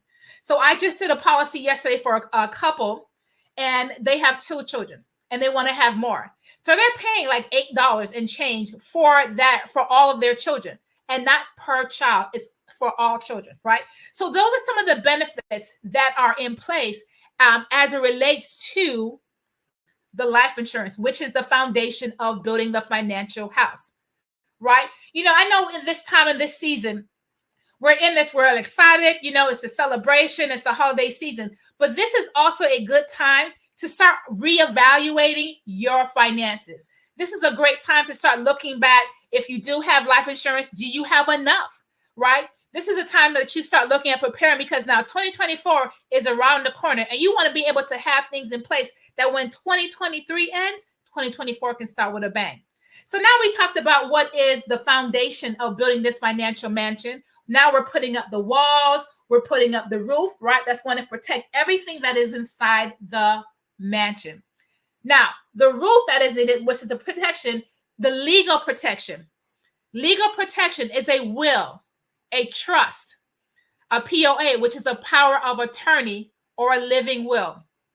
Now, listen, as much as we think about this, right? We're like, oh my gosh, what is all this, right? This is estate planning. Now, you want to put yourself in making sure that your wishes are going out and not by the wishes of the state or somebody else in your family. And so that's why a will is important, right? A will is not for the filthy rich at all, okay? A will is for any individual who has some type of assets, children, okay? They want to make sure things are in place. Listen, I'm sure we've heard about the gentleman that played the Black Panther, Chadwick, right? Aretha Franklin. What was the other one? James Brown. They didn't have all these things. And what ended up happening is that their family had to end up fighting for their legacy. So I say to you, do you want any of your family to be fighting for your legacy when you're in your sound mind, to have a will, a trust, a power of attorney, right? Your estate planning in place. The other thing too is that a trust is just as really powerful than a will. This is what happens with a trust. You can put everything in a trust. And so it shows that you don't own anything, that the trust does, and it can protect your assets even that much more. And what ends up happening if somebody decides to sue you and you just have a will, but you don't, right? They can get some of your stuff, but if you have a trust, right, they can get nothing. So a trust is a really, really powerful tool to have in place, right? And then you have a power of attorney. So a power of attorney allows you to put in place, if something was to happen, you couldn't make a decision for yourself, where now somebody can make a decision that you chose on your behalf, or they can do business or something on your behalf. Okay. I just had this the other day with my parents. My parents they currently live in Jamaica. And so what they had to do, they had some property here that they were selling, and they didn't have to come back to the States to do all the closing for this property. Why? Because they assigned me to be their power of attorney. And so all I had to do was sign their name on their behalf, right? Because they appointed me, and I put my name on it, right? And guess what? Their deal went through and they didn't have to be there. The other benefit of having a power of attorney is if you have adult children, right? I had a client, and her daughter was having some issues. And unfortunately, she could not get any information from the doctors on how to be able to help her daughter because she was of age. And so what we had to do, right, with one of the companies that we partner with, she had to get a power of attorney to get her medical records, to get medication, whatever she needed, right? So she can be able to service her daughter properly, because the state says, well, if you are 18 years and older, you are no longer responsible. Now we know, right? We know that's not true, right? But the reality is that legally, right? Because that's what the legalism says, that, hey, it is what it is. So that's why you put yourself in place by having these types of things as it relates to legal protection, is state planning. And as I said, it's not for the filthy rich. And you'll be surprised. It doesn't take a whole lot to do it, but it does take some time and effort to put these things in place so your family can be taken care of. Listen, one thing about it is that when you are once again putting yourself in control, not only does you win, but your family and the legacies thereafter win as well. And so as we continue about this amazing, beautiful financial mansion, right? We've put our foundation, which is the life insurance. We put the walls up and the roof, right, to protect what's inside. Now we're building the first level of our mansion. Now you may say, oh, wow, well, teacher, now this is awesome. I love this, right? So I want you to envision how you want your rooms to be. How many rooms do you want? What do you want to put in that room, right? What do you want to do to make sure that things, right, if life happens, that you have money in place? And so the next level is your budget, right? Know thy numbers. Know thy numbers. And I know sometimes we don't like to talk about that word, right? That B word, that budget, because we think, oh my gosh, I have this budget. I can't do anything. I can't live the life I know because I'm on a budget. But what it does, it helps you to plan properly, because you do know your numbers. You do know what's coming in. You do know what's coming out. Oftentimes, what I do with my clients is this. I said, for about a week, 2 weeks, depending on how willing they are, okay? About a week, I want you to track every single penny that you spend. You know, and they're like, in their minds, we're like, well, I know what I spent already, so that won't be no big deal. I said, no, just oblige me. Just oblige me. And when they come back and meet with me, and they realize, oh my goodness, I did not realize I spent as much money as I did on little things. It's not the big things. It's the little things that add up to big value. So there's a term they like to say, well, it's just $1, or it's just $5, or it's just $10. But those just add up. Those just add up. I had a client, right? I tell you, I love my clients. I love my clients. I had a client, and he says, I tracked all his expenses. He's tracking it. He comes in, and I said, you are spending $500 a month on food, your lunch, buying lunch at work. $500. And he was floored once he realized how much he was spending. And I said, do you know, if you took that $500 and put it in some type of investment, do you know how much money you have in a 5 or 10-year period or 20-year period? But you're spending it on just eating. And so, do you know what he ended up doing? He says, well, okay, well, I said, why don't you just cook or bring what you have at home? And he said, so he started to do that. You know, it ended up happening a couple of things. He was able to have more money, of course, but he lost 20 pounds. He lost 20 pounds. How wonderful. He lost 20 pounds just because now he knew his numbers. We created a budget that he was executing. Then, as we're building up this beautiful emphasis, right? We have our foundation, which is the life insurance. We have our walls and our covering, right, of the roof, which is our estate planning. Now we know our numbers, right? And listen, we're not only knowing our numbers, right? As well, if you have a business, you need to know your numbers for your business. So you did have this emphasis as well. But then you want to have an emergency fund. Now, I know sometimes I get this all the time. Well, I can't afford to save. You can afford not to. You can't afford not to. So that's why when you know your budget and you start at where you are, that you can take that $5, that $10 and put it in some type of emergency savings account. Okay. Now listen, I want you to understand this. It's emergency savings account. That means if the AC breaks down, if the car breaks down, or some type of emergency happens, you're not putting yourself in the position of having to go further into debt, where you have to borrow from a family member or a friend, or you have to get out these personal loans, right? Or go to Amscot, where charge you this enormous amount of interest rate to put you further in bondage because you didn't prepare for that emergency, which you knew you didn't prepare for it because, oh, I'm doing this because this I wanted to happen. You did it because you were being empowered and being in control. You did it because you want to make sure that no matter what happens in life, no matter what stage, you will be good because you prepared for that emergency. Now, what type of emergency account, right, you should put it into, right? Maybe a money market could put it into. Money markets right now are doing like 4%. Okay? Like 4%. That means that money could be growing. And on average, inflation goes up on average 3% a year, sometimes 4 or 5, depending on 6, depending on where you live. And during COVID, inflation went up even higher than that. But that's why you want to put yourself in the position that money is working, right? So a money market is really, really great that you can be able to put your emergency fund in.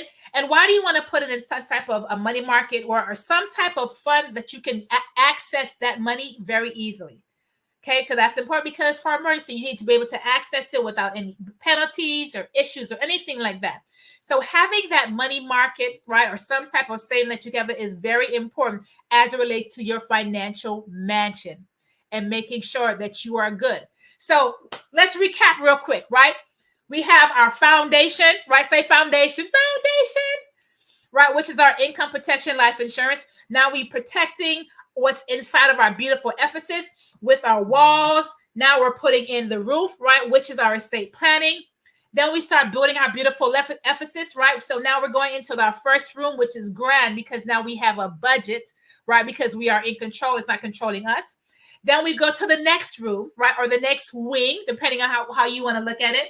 Now you have this emergency fund, because I'm sure we can all think of times where emergency has caught up and we're like, oh my gosh, I did not realize that it was going to cost as much as it did. But guess what? You had the money in place. So now that you have your emergency fund, the next room you're going to build, right, in this beautiful mansion of yours is a short-term investment. That is an investment that's maybe 2 to 3 years, a goal that you have. And you want to put this in some type of mutual fund or some type of investment where money is working for you, right? Not you working for it. Money needs to be working for you. Why? Remember what I said? Money is a tool. And if that tool is not working for you, you are missing out and you get hurt. If we don't know how to utilize that tool properly, what is happening? We hurt a finger, or right? We can hurt something. We can cut something off. We're in pain. I don't want you to be in pain anymore. You don't have to be in pain. So now that you have this short-term investment, so maybe it's a car you're trying to save for, or a house, right? Or maybe it could be some type of project that you're wanting to do. And so now you have this short-term investment that you're diversifying, by the way, right? You want to have this to be diversified. You're not trying to put all your eggs in one basket. So it's important that you have this diversification in your portfolio. Okay? So that's why I say an ETF, emergency, a mutual fund of some sort, that now you're putting yourself in the position, okay, my money is working for me. Okay? I now can have the ability to see some type of income maybe later on down the line, depending on what type of fund family or investment that is in. Or maybe you're just like, oh, I want to get into real estate, but I don't have a couple of thousands or $100,000 to do that. But you can get it in some type of investment with a REIT, a real estate investment trust, which now allows you, once again, it could be part of your mutual fund portfolio. Once again, that diversification is coming into your portfolio. How awesome is that? You're creating these win-win, right? You said, well, I want to invest in Microsoft, or I want to invest in Tesla, but I know I don't have $200 or $500 to get one share. That's why having these types of mutual fund allows you to get into these things without having to break the bank, right? But it gets you started. So now that we have our short term, which is phenomenal, good for you. Give yourself a pat on that, right? You have your budget, you're having your foundation, right? Your walls are up, you have your estate planning. You're just like, okay, what's the next level? The next level, right? Or the next room is long term, right? Your long term investment. That's your retirement. Now, there are different types of retirement. So one thing, let me say something about retirement. If you are working a 9 to 5, right, or what I like to say your dream funder, and your 9 to 5 is offering some type of investment, this is what I want you to do. With that 401k plan or 403b plan or whatever the type of plan that your employee has, and they are contributing, right, they're matching, you only want to match whatever the percentage that they're doing. So if they're doing 3%, you only do 3%. Why? You want to be in control. If they're doing 6%, then you put 6%. But this is, remember, that is free money. Take what's free. Take what is free. But now, if you want to do above the 6%, the above that you want to do, or the 3%, you put that in some type of Roth IRA. Okay?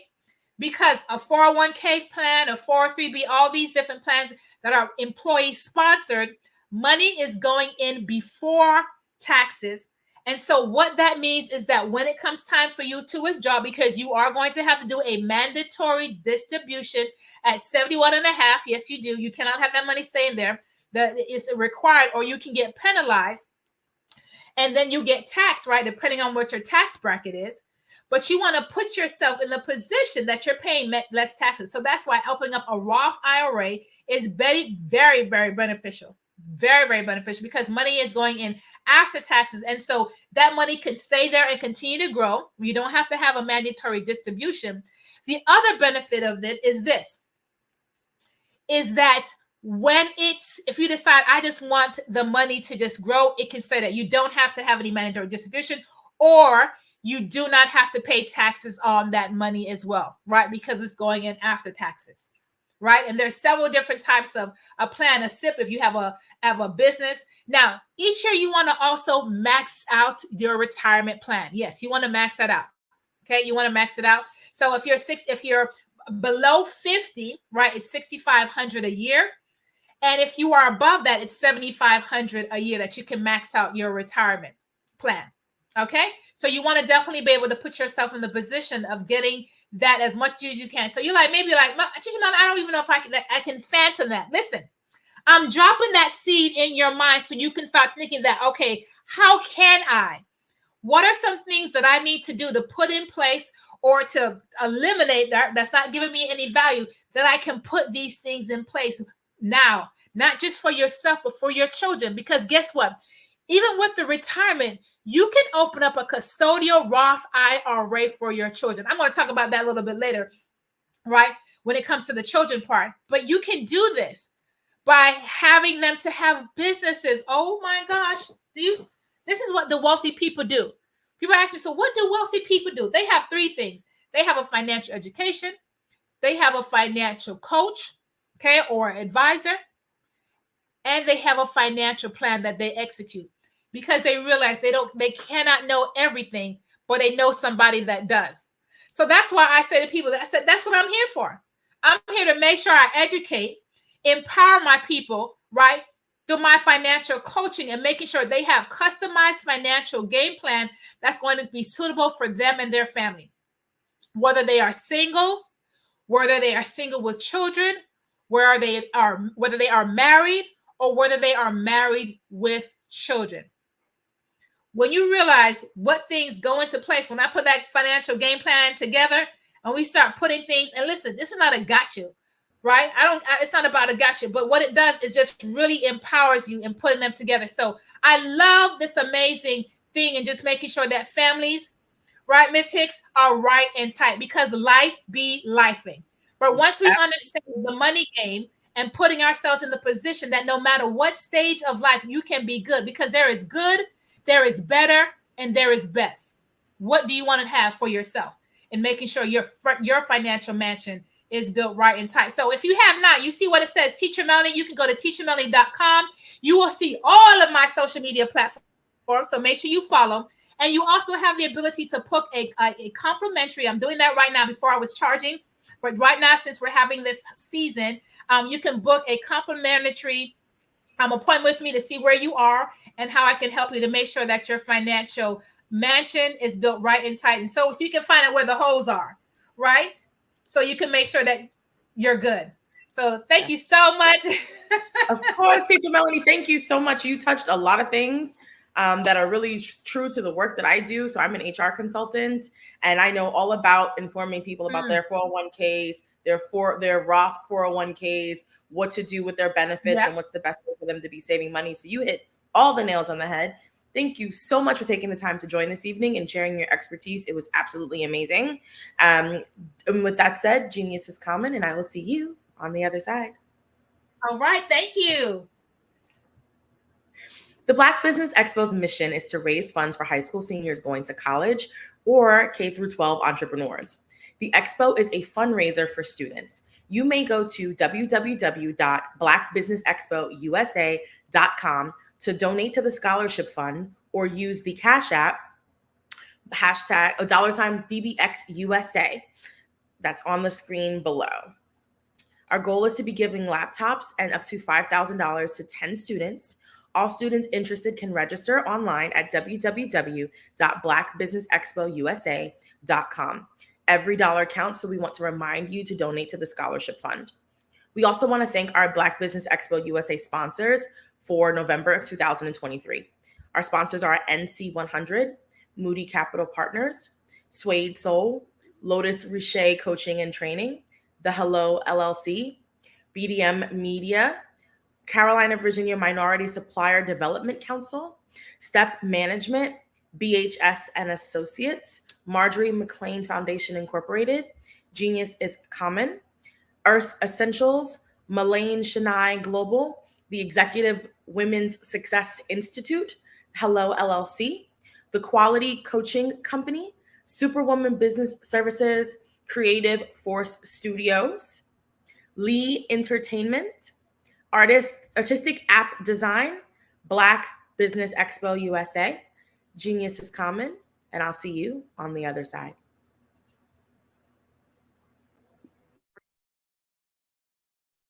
Hello, I'm Dr. Madeline Ann Lewis, President and CEO of the Executive Women's Success Institute. And my genius is helping women accelerate the path to success.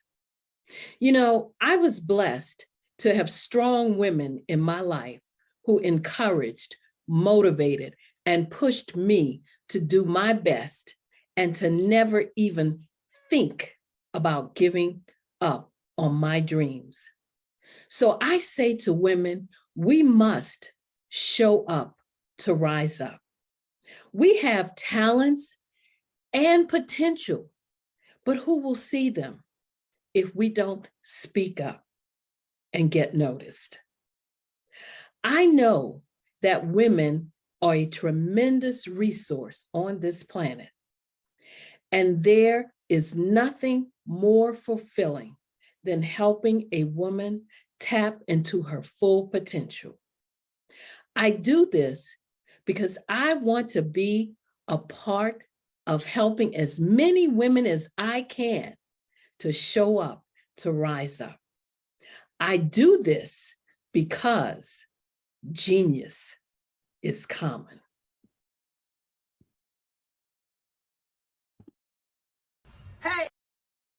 Hey, it's your girl Colette V. Smith. The V is for victory.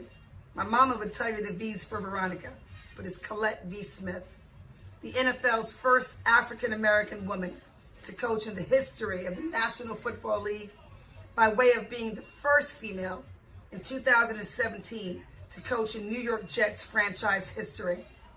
Today, I'm the founder of Believe in You Incorporated. Believe in You Incorporated. I got here because I didn't limit myself. I started thinking freely, living life freely. Don't limit yourself. Unleash your power, the power that God created you to be and to have. I got here because I didn't just follow a path. I created my own. You can do the same thing. You know why I know this?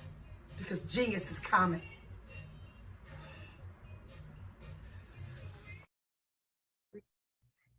Hey, Ivanka Farabi here.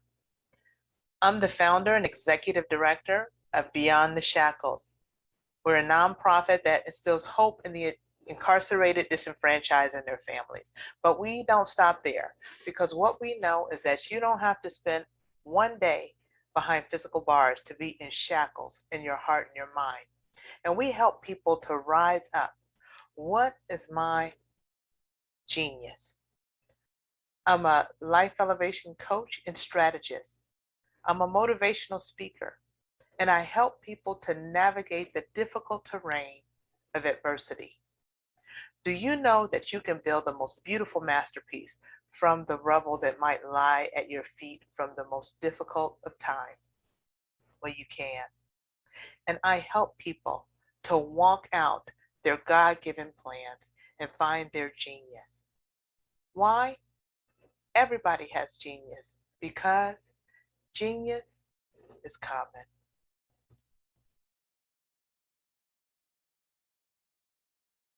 Over the past few years, we've seen the growth of existing and new initiatives focused on financial inclusion, building global networks, and reducing the wealth gap in response to the idea there's not enough seats at the table. Whether their outcomes are to increase the representation of Black executives on corporate boards, ensure an inclusive global economy, or to create new U.S. African commercial pathways, the strategies are often carried out by separate programs. The question is, should they be? With the continent of Africa being home to more than half of the world's fastest growing economies, the youngest workforce, over 400 companies generating more than $1 billion annually, 700 generating more than $500 million annually that are poised for growth, and being the destination of nearly $5 billion in venture capital in 2021. Diversifying U.S. and Africa commercial engagement by building bridges between African businesses and their U.S. diaspora should begin being seen as mutually beneficial. From helping to reduce Africa's enormous capital gap to catalyzing two-way trade opportunities, the COVID-19 global pandemic hopefully has taught us that global challenges and opportunities are more interconnected than we thought. During the pandemic, African companies like Unicorn Flutterwave, insurance provider Reliance Health, ride-hailing app Yasir, and 54 Gene, the continent's first bank of DNA on people of African descent, proved that when African companies have access to networks, capital, and information, they grow big, grow fast, and create solutions that are valuable to the world. This is why Be Direct was created. We are the first U.S.-based but African-centric board preparedness and board search company designed to connect U.S. Black talent and corporations to African businesses. Unique and fundamental to Be Direct's success is our process of helping board candidates adapt their experience and networks to an African context before they're connected to high-growth companies that are looking to locally and globally scale. From our focus groups with African business execs and government leaders, we don't ignore the sentiment that business is easy, but people are hard. Having a pool of board candidates with hard-to-access networks and extensive experience across the business life cycle, including successfully raising capital, is table stakes for an initiative like this. So yes, we have that. But corporate or entrepreneurial success in the U.S. does not guarantee success in Africa. Developed alongside industry partners on the continent, our training program, Be Direct Prep, is designed to transpose their experience to create cultural comfort, understanding, and a commitment to helping businesses in Africa scale. Our board governance sessions are African continental and country specific, integrated with cultural awareness and dexterity training, masterclasses led by African industry execs, and mentoring and coaching from African continental-based facilitators. But even more unique to Be Direct Prep, we cap off our training program with an immersion trip to help candidates that have not been to Africa before see and feel Africa's complexity and opportunity from African soil. We all know traditional network-based board placement has historically left a lot of us out of ever really being in the paid board pipeline. Our strategy supports the work of many great organizations that are successfully filling seats at U.S. board tables by creating more tables for those that are still left on the sideline. It's time to start seeing the role and value of U.S. Black talent and businesses on the continent of Africa differently. Old perceptions and habits limit economic inclusion. Let's transition Black talent and the African businesses they will support from the periphery of the global economy to its core. Living in a global lockdown, we all know now how fast local and global economies can change and see the value of having businesses that hire, strengthen local value chains, and even grow globally. Status quo in any form holds back progress. We must democratize U.S.-Africa commercial engagement by socially and economically connecting cultures that have long been disconnected. It's time for Africa's U.S. diaspora to redefine their global value by helping African businesses scale continentally and globally.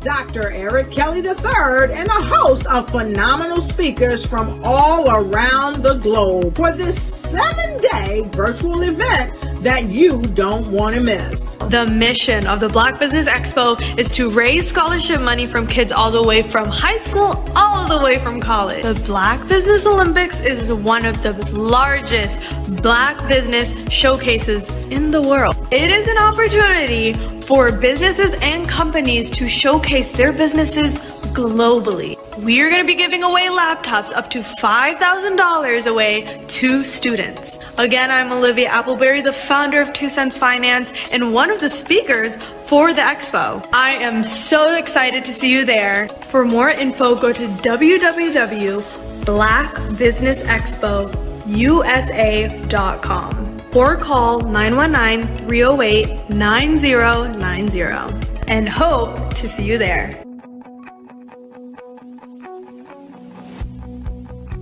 I am Black Business. From the moment I wake until the time I sleep. Yes, I am Black Business. I am Black Business. Tell me, are you Black Business? I am Black Business. Do you support Black businesses? Listen, I support Black business because I am Black Business. Black Business Expo, one of the largest business showcases in the history of Black business in the world. The world! Sign up today at www.blackbusinessexpousa.com or call 919-308-9090. I am Black Business. I am Black Business. From the moment I wake until the time I sleep, I am Black Business. I am Black Business. Are you Black Business? I am Black Business. Do you support Black businesses? I support Black business because I am Black business. Black Business Expo, one of the largest business showcases in the history of Black America in North Carolina. Sign up today at www.blackbusinessexpousa.com or call 919-380-9090. I am Black Business. I am Black Business. From the moment I wake until the time I sleep. I am Black business. I am Black business. Are you Black business? I am Black business. Do you support Black businesses? I support Black business because I am Black business. Black Business Expo, one of the largest business showcases in the history of Black America in North Carolina. Sign up today at www.blackbusinessexpousa.com or call 919-380-9090. I am Black business. I am Black business. From the moment I wake until the time I sleep, I am Black business. I am Black business. Are you Black business? I am Black business. Do you support Black businesses? I support Black business because I am Black business. Black Business Expo, one of the largest business showcases in the history of Black America in North Carolina. Sign up today at www.blackbusinessexpousa.com or call 919-380-9090. I am Black business. I am Black business.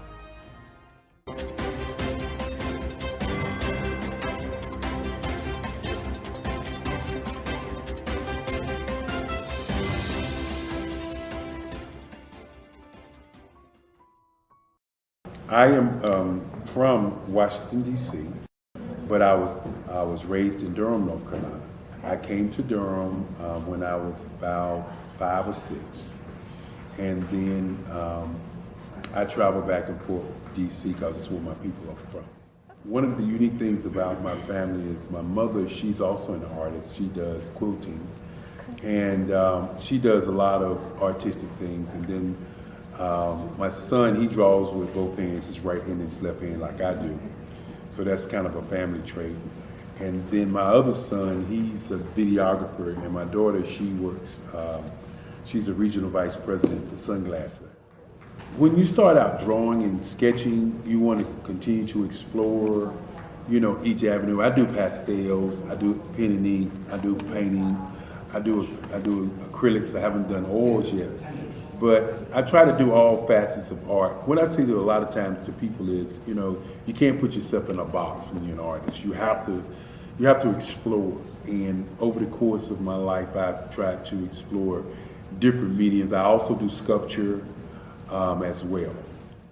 I choose my subjects by the intensity that they have in their faces, or the intensity that somebody is moving, because I do more than portrait drawings. I also do I do abstract, and then I do figurative drawing also. Well, what happened in this particular show is that I started out trying to come up with something that would be a little bit different than what everybody else is doing.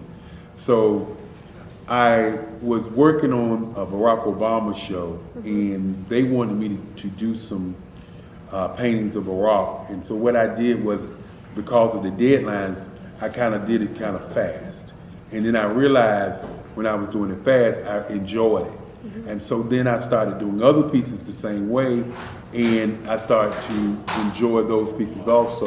And so I came up with this particular style, and it's a style of lines and colors. And what's interesting is that when I was in college, I did a show called Lines, Colors, and I talked about the boldness of the blacks, the hotness of the whites, and this is how this has come about, you know, later on in my life. And the colors comes from a lot of the entertainers that I work with. where they wear different colors. They don't wear, your plain reds or your whites. They wear different colors, and so that's also another piece of what's giving me the colors. The subtitle of this show is Faces That Speak Life. That's real critical. Faces that speak life. Each one of these pieces is a life source and a life energy that's being put on display for people that are looking at it. I always say in terms of my art, it's not important that I draw them. It's important what you get out of what I draw. I don't try to just draw it because you like it. People wanted me to do prints. I didn't do prints. People asked me to do different people, but the people that I choose are people that make a difference in the lives of people in the world. So the human landscape idea was, again, as I say, the lines represent your emotions, it represents your ideas, and it represents your journey as a human being. And that's why you get the different pieces and the different looks. And as you notice, I try not to do one look that looks alike another look. And that's what's the most important part of this show. Art to me is a creative expression of something from nothing. It explodes onto the canvas, or it explodes on in my work. One of the things that I try to do more than anything is I try to just give the lines and the movements and emotions and expressions into what I do. Art really means to me a chance to express how I feel deep down inside. Most of my art begins as a thought that I might have, whether it's sports, whether it's history, whether it's a woman or a man. It pretty much starts as an idea of thought before I get into the actual image of what I'm going to draw. I do a lot of historical pieces. I was a history minor in college, and I love to do history pieces. And a lot of times I'm thinking about history, and then I try to make that history impact you as you look at it. That's one of the reasons I do pictures so large. People ask me, why do I do the pictures so big? And I tell them, I want the piece to impact them as they're looking at it, to kind of dominate them, dominate their space. And most of my pieces I try to do off page. I don't try to do anything that's going to be in those four corners or in a square. And I want your imagination to be a part of the piece that you're looking at.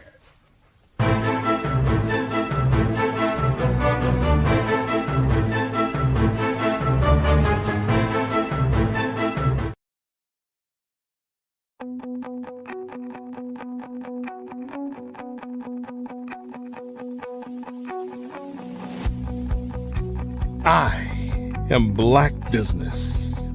From the moment I wake until the time I sleep. Yes, I am Black Business. I am Black Business. Tell me, are you Black Business? I am Black Business. Do you support Black businesses? Listen, I support Black business because I am Black Business. Black Business Expo, one of the largest business showcases in the history of Black business in the world. The world! Sign up today at www.blackbusinessexpousa.com or call 919-308-9090. I am Black Business.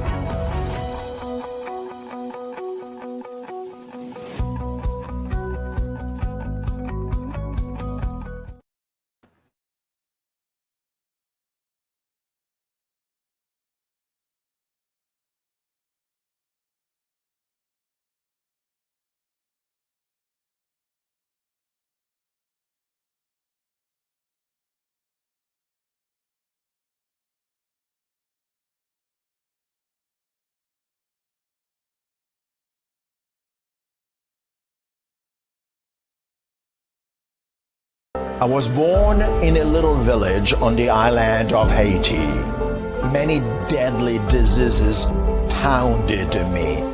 It is as if they were on a mission to end my existence on this earth. I refused to give up. In 1983, I left Haiti and came to the United States of America. And I came with $5, 2 shirts. I didn't speak any English. I came to Atlanta. I got a job. I was a doorman. I was a doorman with a dream. What I used to come on stage. I'd rehearse this moment that I'm standing in front of you. That's the power of a dream. Maybe today is the day you begin acting as if you already have it. And then step out with full force. Take a risk. No condition is permanent. Don't let your situation distract you. You are chosen. You are called. You are born for a purpose in this life.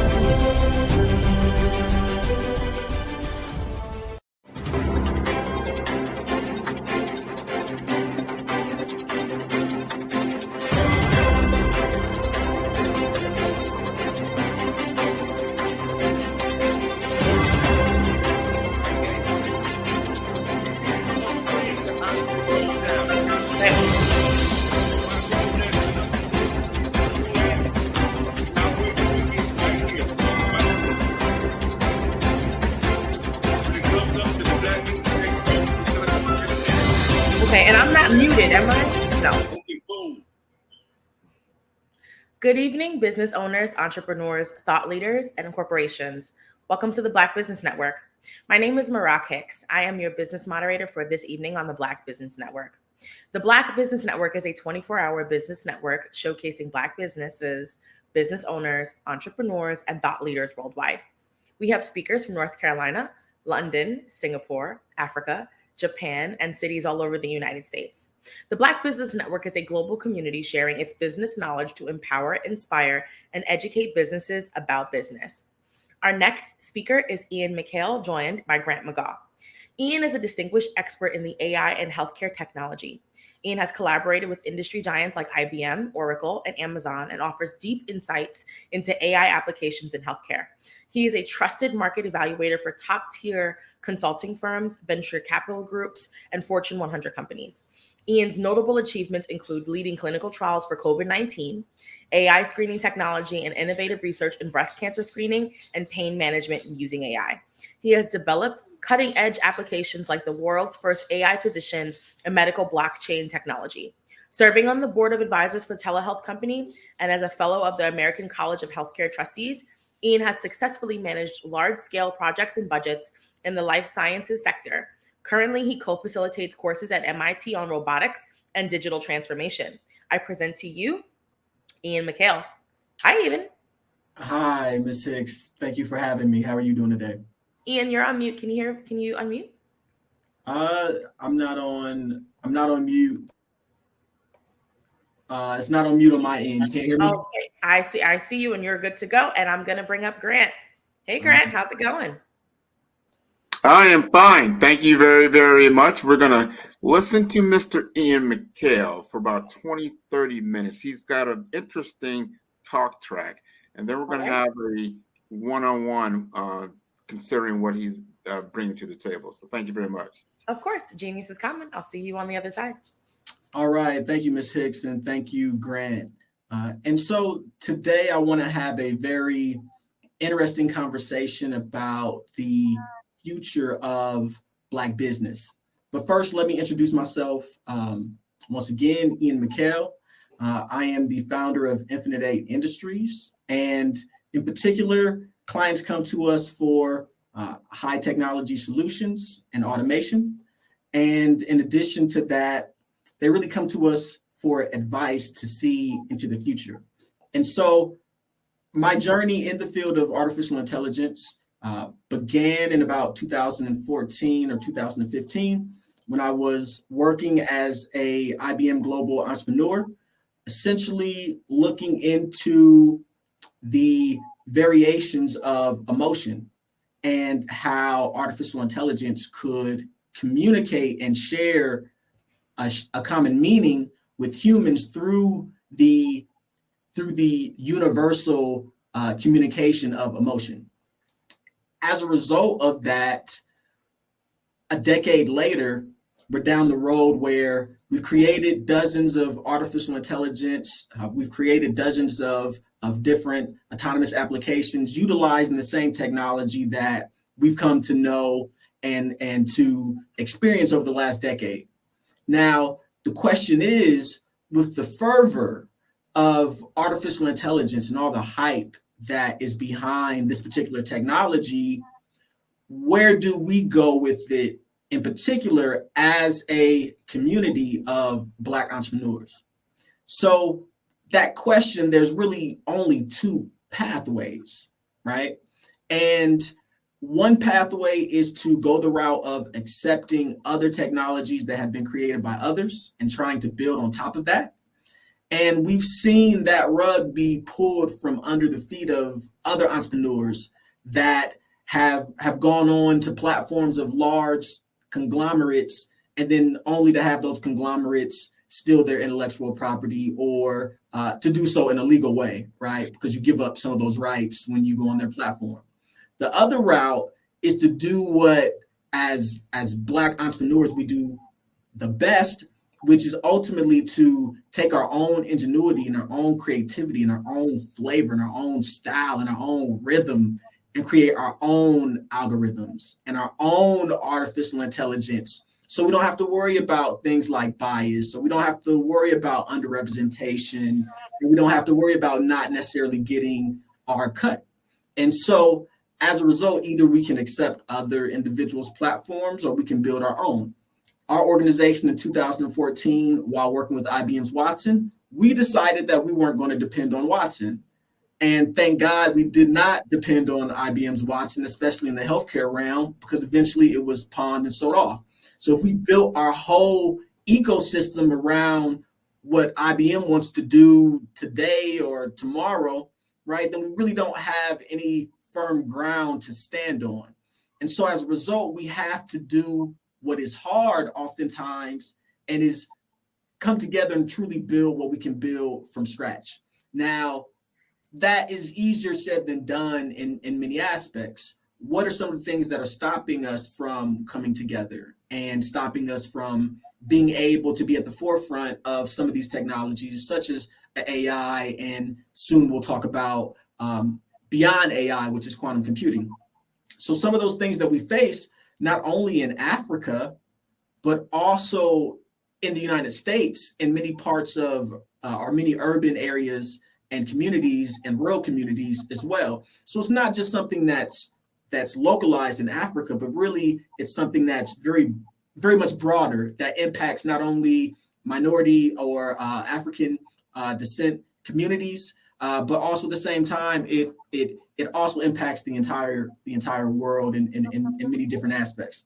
So because of that, internet can be expensive. Everyone doesn't have access to internet. If you are doing business in the 21st century, you have to have access to the internet, right? It's almost like, for example, the internet is a big mall.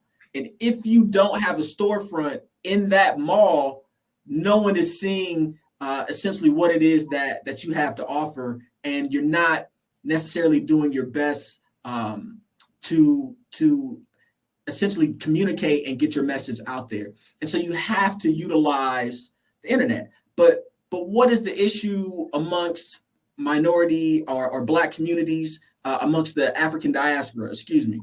And so we understand that people of color are the majority throughout the world.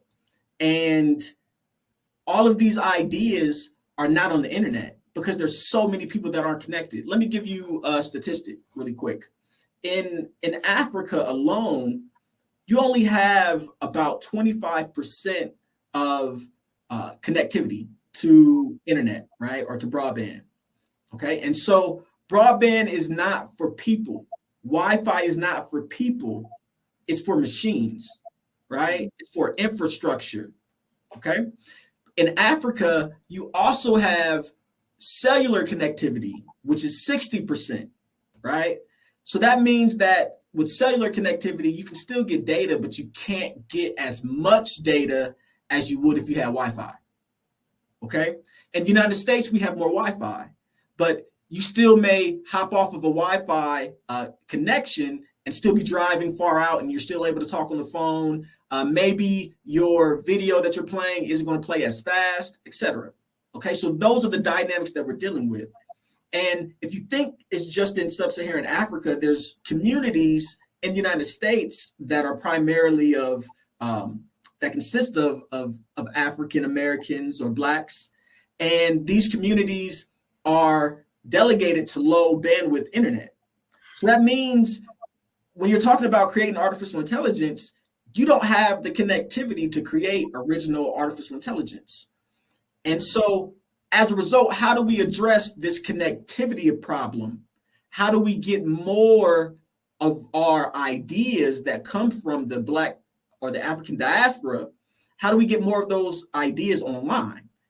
And that's the key to economic development on a global level, being able to commercialize our ideas and to conduct trade and to be able to license our intellectual property and to be able to create new applications that currently don't exist. And so you and I all know brothers, sisters, cousins, friends that look like you and I that have brilliant ideas, but they don't have the connectivity, right? To realize and to commercialize those ideas. And so what we're talking about now is how do we go beyond where it is that we find these limitations with our connectivity and our infrastructure? The only way that we can take the hardware essentially and trick the hardware to believe that it has superpowers, that it's more capable than it actually is to utilize something that's called quantum computing and quantum technology, right? And within our culture, there's a belief that there's a divide between technology and nature, right? And that is a key apprehension of many within our culture. We don't like to get too close to technology because we feel like the closer we get to technology, the further we get from nature. But what quantum technology does is it takes technology and it replicates nature. So then you're taking that whole gap and you're closing that gap, and you're taking technology and making it as efficient, as safe, as secure as it possibly can be by emulating nature. So by doing that, now we're talking about building networks. We're talking about building communication channels that emulate nature, that emulate the way that heat flows through a system, that emulates the way that water flows through rivers and other systems, that emulates the way that the blood flows through the body, the way that cells interact on a cellular level. And so those are the type of concepts that are being brought to the forefront and are being applied for telecommunications. And so as a result, what we're doing now is we're working with the Institute for Electrical and Electronics Engineers, which is the largest essentially agency of its kind in the world. And it's a group of engineers that are focused on science globally. And I'm currently the chair of the Hybrid Quantum Internet Industry Connections Group. And so there's opportunities for organizations globally that want to address this issue of internet infrastructure, of artificial intelligence infrastructure, and they want to get ahead of the curve. If you're focused on artificial intelligence now, then you're behind, because all the AI companies are focused on quantum. And so that's what we're bringing to you. Because these companies come to us, as an expert consultant, we understand oftentimes what's going on before the market knows what's going on. And so we're coming to the African diaspora, we're coming to Black entrepreneurs globally, and we're telling you that the boat right now is already gone for artificial intelligence. But if you focus on quantum technologies, then you can gain a strategic advantage in the marketplace, because you can do things that currently were not possible before. And this is what these large organizations understand. And this is what has not trickled down to your mom and your pop shops, right? And so we're here today to essentially be a mouthpiece and to echo what the realities are behind the corporate veil. And we need more education in this area.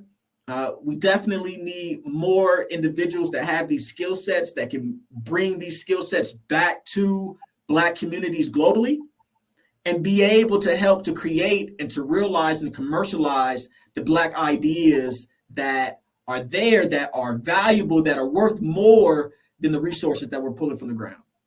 Otherwise, thank you for your time, and I look forward to having. Oh no, you ain't getting away like that.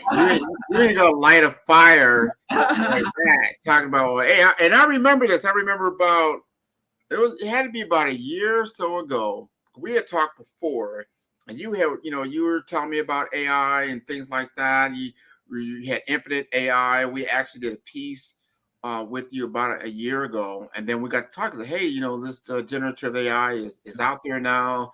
ChatGPT, and I said, hey, maybe we should get involved. He said that ship has already sailed. I'm like, what?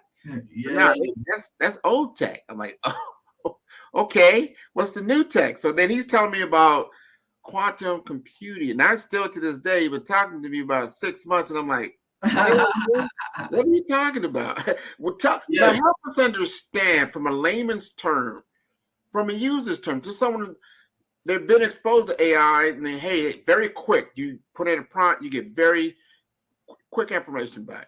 If you're talking about, hey, if you're on a network that's not very optimized, it's not very fast, it's not very quick, you can use quantum to then speed everything up. Is it just a compute model like on cloud computing? It's an infrastructure, or is it more than that? It's more so the mechanics, like the physics behind it. And so what you're doing is you're essentially creating like vortexes, black holes, and you're sending information through it, right? So of course it's going to be faster, it's going to be quicker, and it's going to be more secure than if you took the long way around, right? Another example would be, Grant, if I wanted to send you a message, right? I could do two things. I could physically send you a message, right? Using classical computing, using zeros and ones. Or I can send you a quantum message by actually thinking about you. No way. That's quantum, right? So it's that different aspect that, and those laws and those principles that they're bringing to computing that allows it to go beyond Moore's laws and the limitations that are physically set on computers that we use every day. And you're saying this is how nature works today. It's not like we're inventing something, we're emulating something, we're mirroring a reality in nature through our technological capability.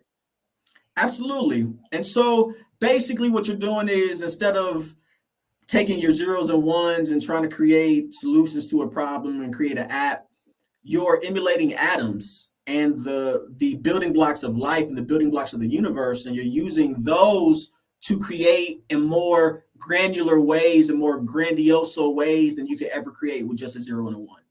Now, is that more elegant? Are you utilizing it to a point where you're not harming the atmosphere and the earth of itself? You feel this is a higher grade of technology? Absolutely. Actually, what you're doing is you're creating less energy. It's actually more energy efficient to use quantum technology because the energy usage goes nearly down to zero, right? So it's really meant for low energy devices.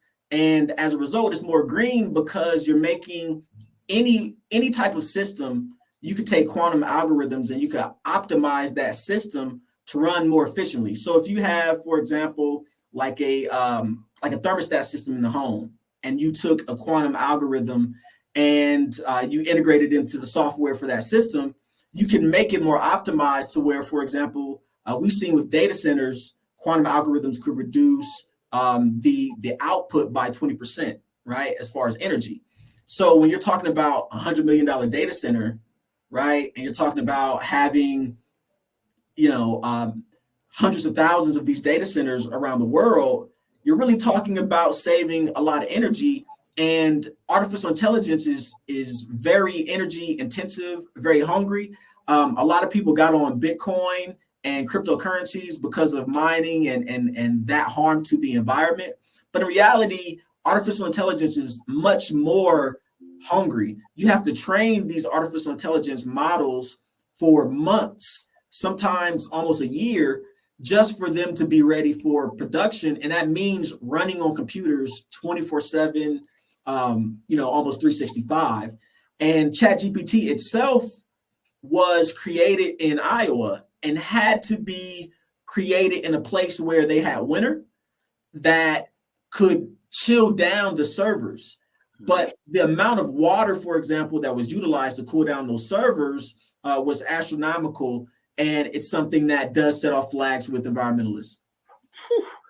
I want everybody to understand that, because when we speak of cloud computing, I had this conversation literally like a week or two ago. When we were talking about AI, and we're talking about ethics, and I was talking to a bunch of lawyers, and they seem to think for some odd reason that this AI was just its own entity. And I said, this runs on an infrastructure. It runs in a cloud where it's not up in the cloud. It's actually very ground centric. It runs on compute and storage systems, very earthy. And what you just talked about explains that the physical environment that it takes to run. That's what we were talking about, some of the situations you could run into if blockchain really blew up and crypto really blew up. That means the amount of energy it takes to operate that kind of system, because it's real-time nodes that the compute model is astronomical to maintain, and the heat and combustion and everything else in the current form. That's why I was asking, is it more elegant to utilize so it doesn't have as much consumption? Yes. And like we talked about, what it does is you can use quantum to take on a problem, and through quantum, you can explore all potential solutions at the same time. So suppose we had a robot and we wanted the robot to get from one side of the warehouse to the other. With normal and classical computing, it would have to go down all the different aisles until it actually got to the end, right? But sometimes, for example, you may think quantum and you may look at a puzzle, and it's the same thing. You're looking at a maze, right? And you can look at the maze and you kind of analyze all the different options, right? You can look back and you analyze them all, instead of just going down all the way down one. And so that's what quantum does. It analyzes all these options simultaneously. And really what you're doing is, it's like as if you were, it's like if you could see into the future and you were able to analyze all the possible realities and then select the most optimal reality for whatever your business purpose is, right? And so suppose that you have a logistical company and you have operations. You could do simulations and go through all the different realities. You go through trillions of realities, right? And look at all these different possibilities and all these different scenarios. And then you could then tweak your business model based on what you found was the optimal scenario, that you could never go through all those experiences in real life. And so by being able to simulate some of these realities, then you're able to make the most optimal decision and thus save money and make money, right? What you just described sounded like something out of Marvel. That's the multiverse, right? That's exactly what we were. But everything that we've learned in our science fiction has become reality. These are imaginative worlds, but then there's something that we can actually create, and then conceptualize is the important thing. If you can conceptualize it, then you can actually create it. So this is phenomenal. And you kind of alluded to my next question is, what's the business case? Now, we've heard the super high techie world, like, well, how does this help me as a business if I'm going out, I don't know if cloud computing is it a type of data center? How do I get involved in that? Is it a type of application? Maybe it's a combination of both. What does that work for me? So essentially, there's a number of things. One is it provides speed ups, right? So there may be different applications that you run now that it's difficult. For example, if you're building an artificial intelligence app, they're very bandwidth hungry. And so in order to make it so that AI applications run smoother and you're able to bring some of these complex memory intensive AI models to market and to consumers, you're going to have to do something different, right? And the only way that you can do that right now with the limitations of the hardware is to integrate quantum algorithms to create these optimizations in order to be able to get this to market and to be able to run it more smoothly on particular networks. So speeding up existing or new applications is one of the benefits. The other one is security. So right now, for example, I know in Kansas, I believe the judicial system was hacked, right? And they have all of their information. The U.S. Department of Defense was hacked, and they didn't know it for a year, right? I believe the state of Maine or one of the New England states, their entire system was hacked recently. And so as a result, the security of your information is tantamount, and you can't rely on these large organizations or conglomerates that are using regular technology, classical technology, and you have things like quantum computers that can easily crack all of that encryption. So to be honest, all of the encryption for Bitcoin, Ethereum, cryptocurrencies, all of the encryption systems on the current internet as they are archaic, and they're irrelevant now in today's age when anyone can get on the internet and have access to a quantum computer, right? And utilize that quantum computer to easily look at all the possible realities for your password. Oh my God. And easily find out what that is. And so we're not talking about creating these crazy applications, right? That, no one understands what this does. We're talking about taking the application that you want to build, right? The application that you have in your mind, the app idea that you have, and just making it faster, making it more secure, and being able to add different capabilities to that application that it may not have otherwise, but for creating or integrating quantum technologies, right? And then the other aspect is that they've already created international standards for a quantum internet. And we're in the process of creating standards for a hybrid quantum internet. And so all business owners eventually are going to have to transition to quantum systems or hybrid quantum systems, right? And so we're not talking about anything that's far out. It's really coming sooner, I'd say, definitely within. We have applications that are running, right, that are commercial, over 30 applications in our marketplace. But in addition to that, you have different designations. Recently, Colorado was designated as a quantum hub. You had Chicago and Illinois that was designated as a quantum hub. So you have billions of dollars that are being positioned to throw investments into these arenas because they understand that in order to optimize artificial intelligence to make AI more capable, more human-like, to reach artificial general intelligence, they need quantum. And there was a Nobel Prize winner that recently was quoted for saying that quantum technology and computing is necessary to achieve artificial general intelligence. And so if you know that that's the end goal and the result, then, why are we still standing on the shores, right? Like, we already know where they're heading. So let's just go there now. And through hybrid and allowing people to run quantum technologies on their everyday computers, that's essentially what it is that we're doing. And so I just want people to understand and the community to understand that we're just taking whatever apps that whatever ideas you guys have. We have individuals on our networks that have built applications and work with us for ballot petitioning, right?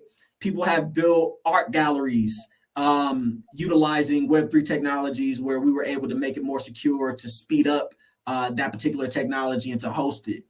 We have other individuals building applications for logistics, right? And inventory tracking, things of that nature. And so there are practical ways. We even have like news apps, right? Like, et cetera. So there are practical ways to utilize this technology and to integrate it. It's almost like, Grant, if I told you 5 years ago, hey, we're working on AI, and you would say, well, what is AI? Yeah. right? And even now, people just assume ChatGPT is AI, not understanding that it's way more extensive than that. But that's where we are with quantum, right? Now we're there with quantum. Now we're sitting here, we're preaching to the choir and the congregation, right? to get the message out. And so I understand that right now it's just like 5 years ago. You're like, what was AI back then? Well, what is quantum? Well, right now, when you get an MRI, they're using quantum technology. When you use GPS to get around, that's quantum technology, right? That's being used in your GPS. Why? Because quantum is like nature. It's the most. It makes the device as sensitive as possible, right? As sensitive as possible, so that you don't get lost and they don't get sued, right? and so if you wanted your technology to be more accurate, right? Suppose we're working with. I like that. Yeah, if you want your technology to be more accurate, if you want it to be more secure, you don't want to have to worry about, telling the Security and Exchange Commission that you've been hacked, right? Telling the public you've been hacked. Then there aren't that many hackers that know how to code in quantum. And the way that quantum is set up, it's as if a person taps into your system, there's no way that they won't know, because the system just changes as a result, right, of that person eavesdropping. And so it's unique.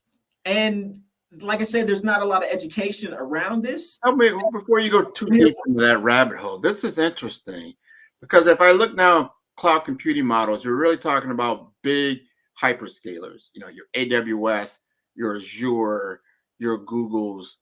Are they already using quantum, or is this something that's a game changer that is your unique data center that you have a quantum application? So what they're doing is you have data centers you have full quantum machines, right? The advantage of the fact that we're running quantum technologies and we're using code that will run on a quantum machine, but also run on an everyday PC, means that we don't have to wait 5 years for this room-sized quantum computer to become the size of our laptop. We can build quantum apps and take advantage of quantum mechanics within our business applications today. We don't have to wait tomorrow, right? And so, although, for example, the speed up that we get on our everyday PC may not be as fast as if we had a full-blown quantum computer, right? It's still faster than what currently exists, right? And so it's essentially saying, are we going to wait for industry to go to 5G? Are we going to wait for industry to go to 6G? Are we going to go there ourselves, right? Then also, that's the other aspect, is that, of course, you have these environmental factors that play a role in having a higher bandwidth technologies like a 5G or a 6G, right? But with quantum technology, you don't get those same environmental factors, right? You don't get the waves and all of those frequencies, et cetera, from the quantum. And so it's more environmentally friendly as a result, almost,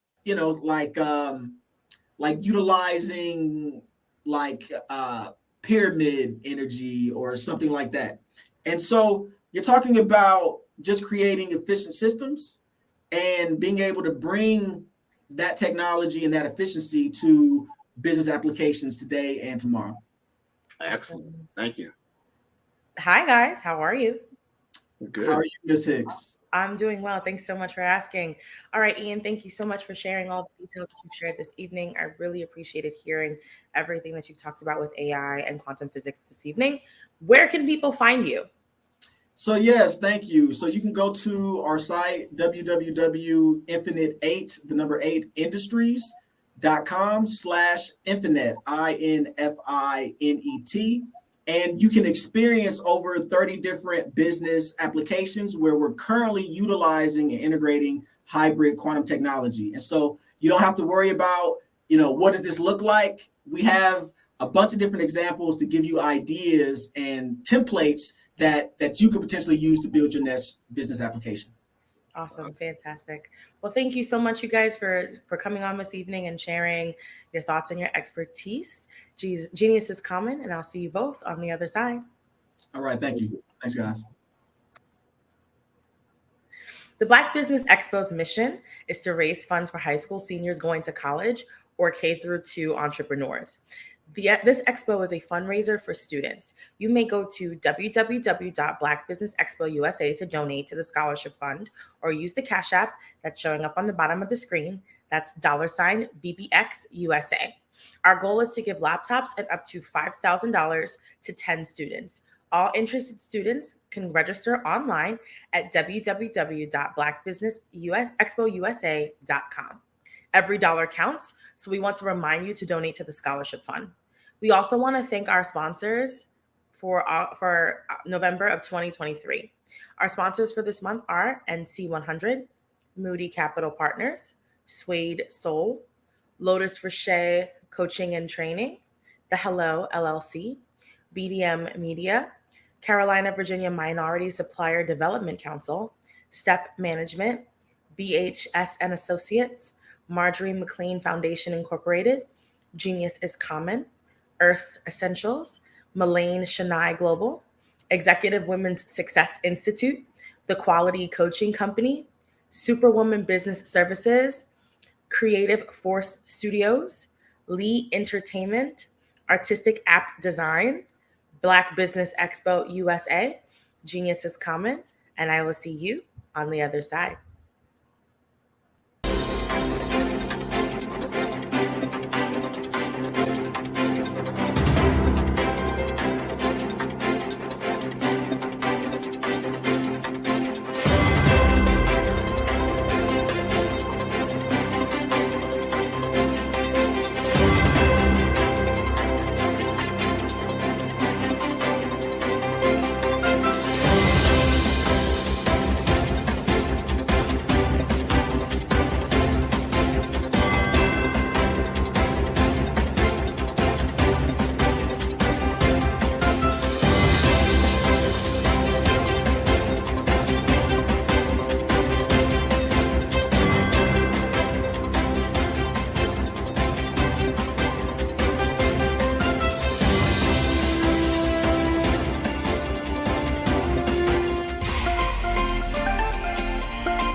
Dr. Eric Kelly III and a host of phenomenal speakers from all around the globe for this 7-day virtual event that you don't want to miss. The mission of the Black Business Expo is to raise scholarship money from kids all the way from high school, all the way from college. The Black Business Olympics is one of the largest Black business showcases in the world. It is an opportunity for businesses and companies to showcase their businesses globally. We are going to be giving away laptops up to $5,000 away to students. Again, I'm Olivia Appleberry, the founder of 2 Cents Finance and one of the speakers for the expo. I am so excited to see you there. For more info, go to www.blackbusinessexpousa.com or call 919-308-9090 and hope to see you there.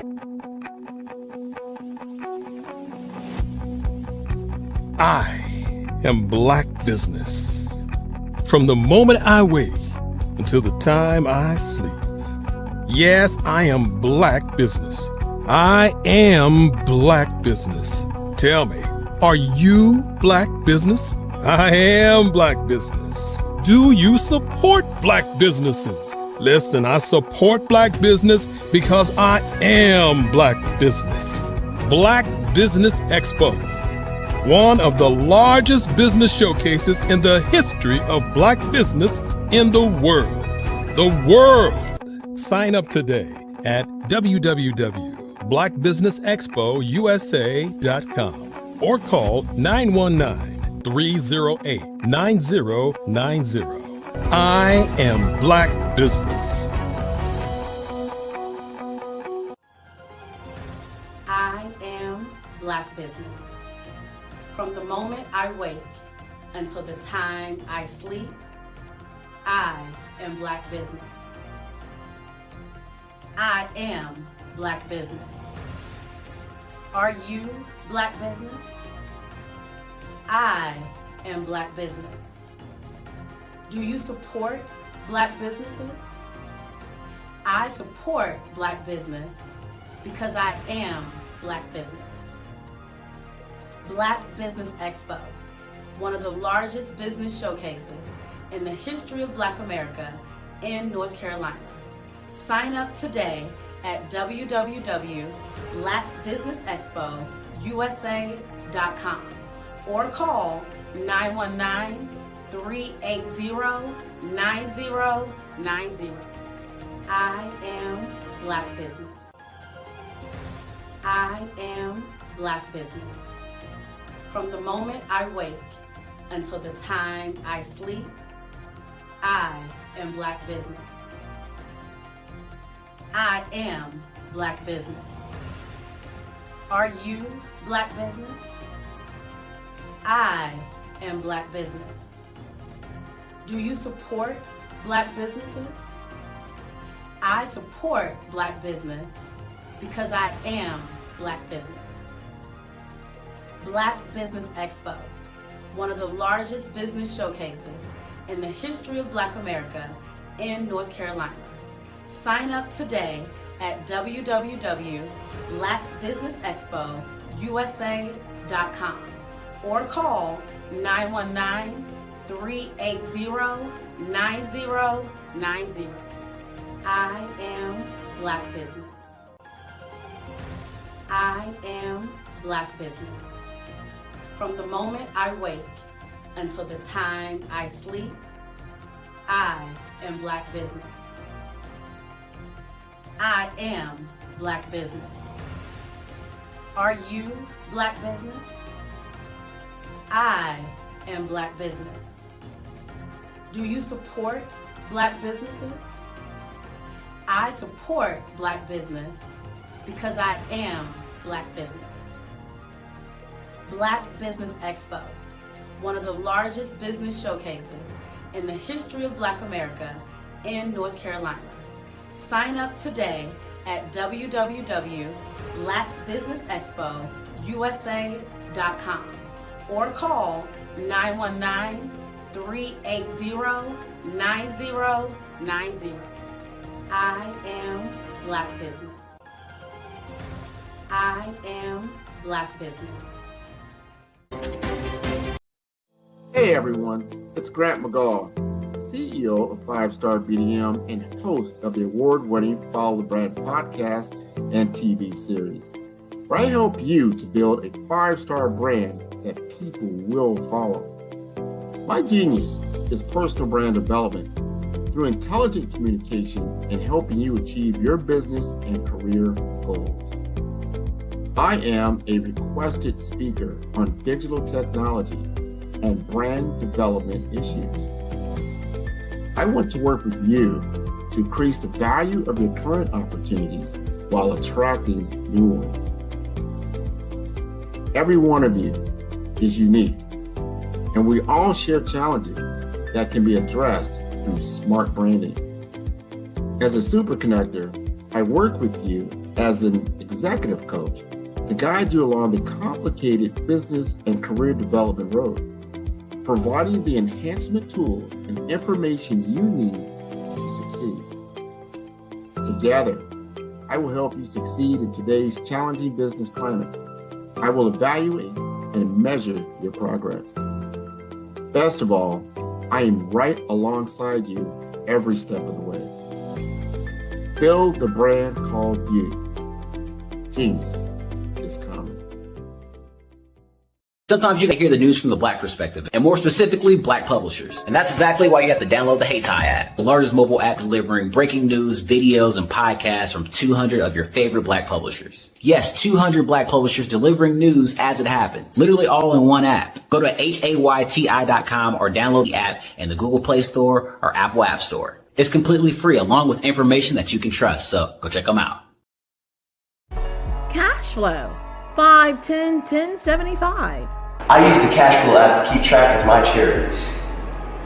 Cash flow, 5, 10, 10, 75 helps you manage expenses, helps keep track of charitable giving, helps you save your money. Cash flow, 5, 10, 10, 75. Download it today. Cashflow 5101075 would like to wish the Cyber Bears good luck in this year's first robotics competition.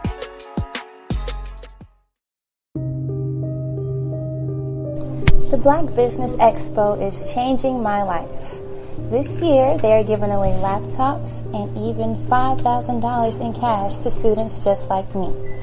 I'm Alexis, and I want to go to college to fulfill my dream of becoming an entrepreneur. Help the Black Business Expo going to www.blackbusinessexpousa.com and also becoming a vendor, a sponsor, or donating.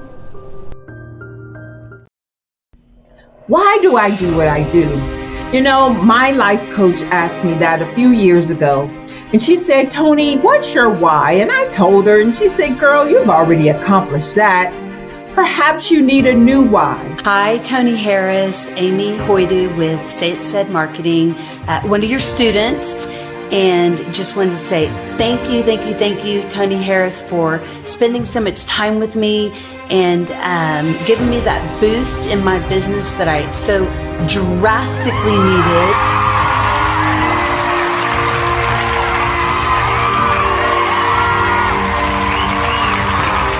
My why is to touch, move, and inspire my clients to take drastic steps to be better than they were before they met me. I'm a resource. I'm a connector. I want to help people build deeper relationships that are beneficial to their life and business. That's what I do best. So, first thing you got to do is show up. And speaking is a way to magnetically attract your ideal client to you. How many of you use social media that way? Absolutely. And this is how you look to the world. Drastic steps are the steps that are needed to be successful. And my business is drastic denotes a mindset. Getting out of your comfort zone.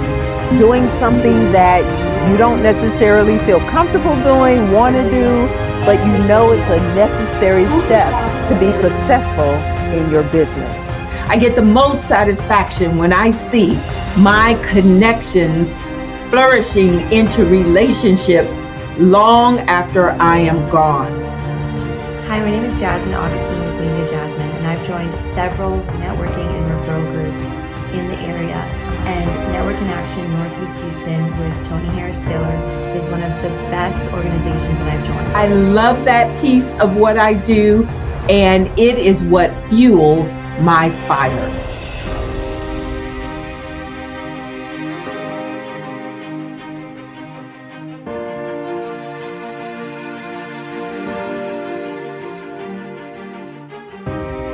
My name is Tony Harris Taylor, saying take a drastic step today for a fantastic tomorrow.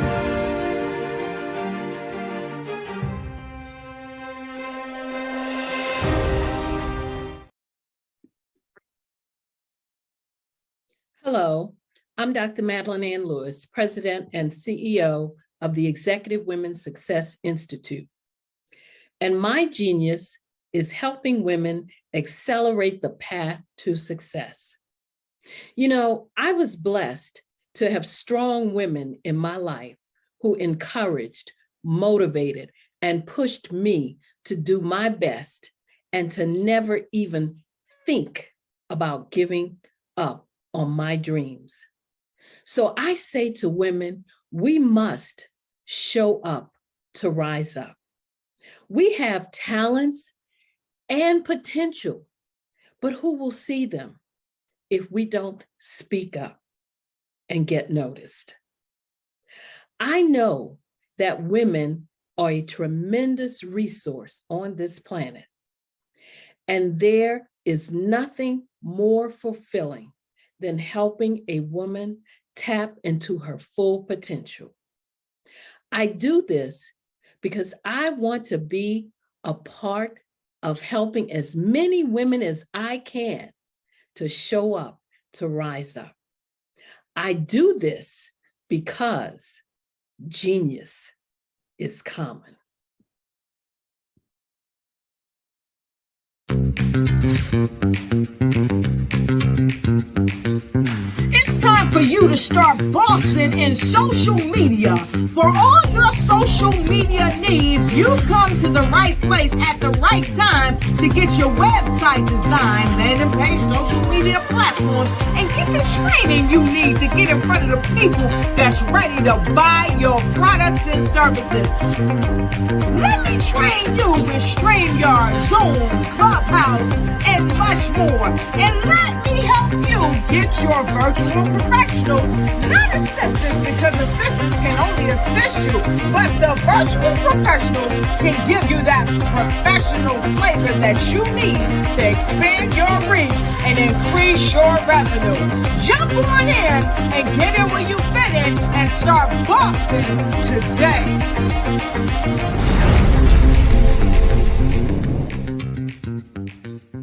An organization called African Diaspora Maritime just announced a first-of-its-kind sailing team that will be based right here in Baltimore. This team has some groundbreaking goals. Alex Glaze has much more on the story, and he's going to break it down for us.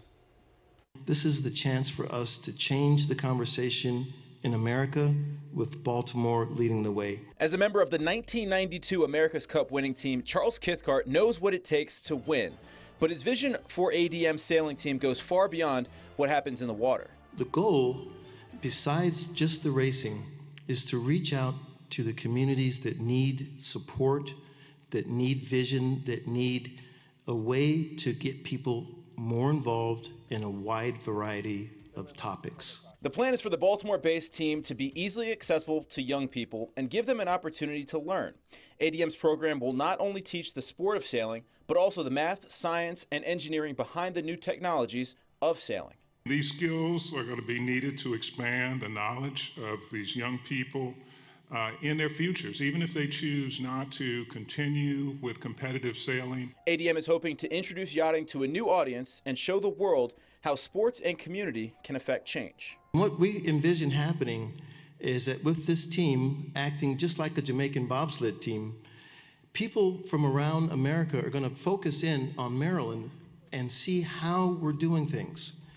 And if we do the things that we should with this team and reach out to people and get everybody involved, as many people as possible, we're going to be a template for the things that can change in this country.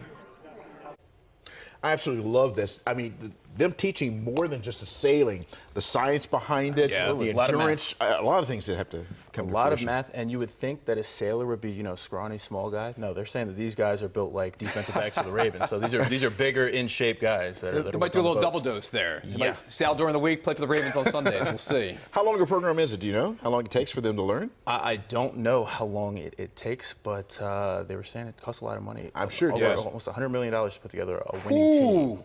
That's a lot of money goes into that. So glad to hear that you're going to be supporting the project. Artists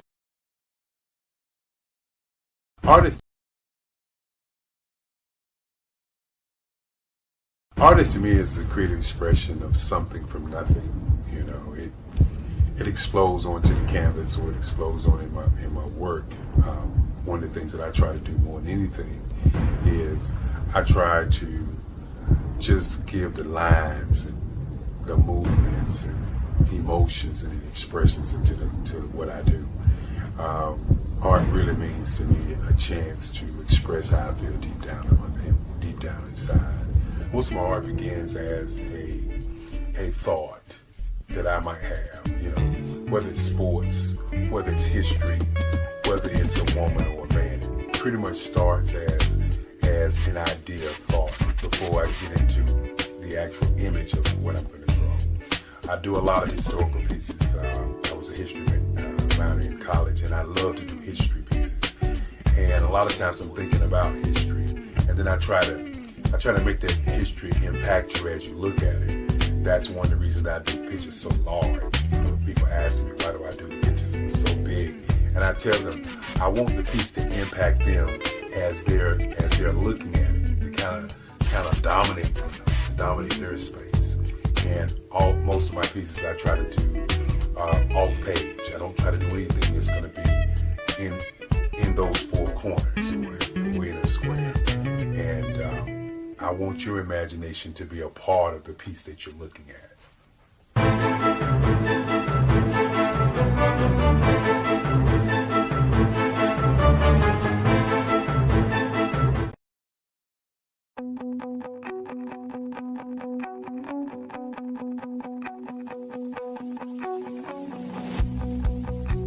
I am Black Business. From the moment I wake until the time I sleep. Yes, I am Black Business. I am Black Business. Tell me, are you Black Business? I am Black Business. Do you support Black businesses? Listen, I support Black business because I am Black Business. Black Business Expo, one of the largest business showcases in the history of Black business in the world. The world! Sign up today at www.blackbusinessexpousa.com or call 919-308-9090. I am Black Business.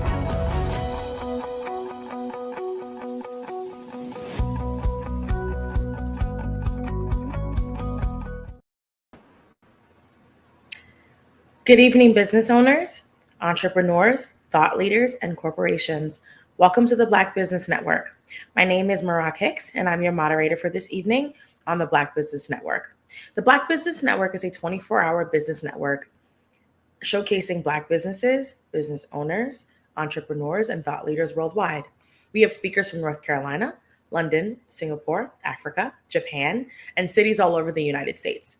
The Black Business Network is a global community sharing its business knowledge to empower, inspire, and educate businesses about business. Our next speaker is Dr. Tania Martin Mercado. Dr. Tania is the founder and chief scientist of a biomedical research company focused on scientific research, genomics, and data science. While there, she designed a cloud-based artificial intelligence platform for point-of-care diagnostics, combing omics data and EHR data. She also leads the strategy, governance, and execution of all life science contracts and grant awards. Dr. Tania is also the founder and chief product and technology officer at a digital health company focused on chronic disease management at home. Here, she invented a patent-pending medical device kit for chronic disease management, which won an innovation award at the International CES in 2015 and recognition in Tech Republic's 2016 issue, Google Startup Grind, and several publications. Dr. Tania is a 20-year veteran of the United States Army and Army Reserves, ending her military career as a Chief Warrant Officer 2 in the area of cyber information systems and cyber warfare. Currently, Dr. Tania research investigates genetic variations and biomarker detection in systemic lupus erythematosus and PTSD. I present to you Dr. Tania Martin Mercado and Grant McGaugh. Hi, you guys. Hi. Thank you so much for taking the time to join. Thank you. Of course. Dr. Tania, I did want to say thank you so much for your service. And before I go, I'll say genius is common, and I'll see you both on the other side. Thank you. How are you doing this evening? I'm doing well. How are you? I'm doing good. I see we're matching. Always in the blue. Gotta be in the blue. This is wonderful. I've had a chance to talk to you in the past, and I've always been impressed with your career and what you've been able to accomplish. But you have a mission, you have a purpose, and you're very driven around it. And I want you to, we're going to start off right there. We want to start off right where you live, where you like live and grow, and why you wake up at 3 a.m. You're trying to solve this problem.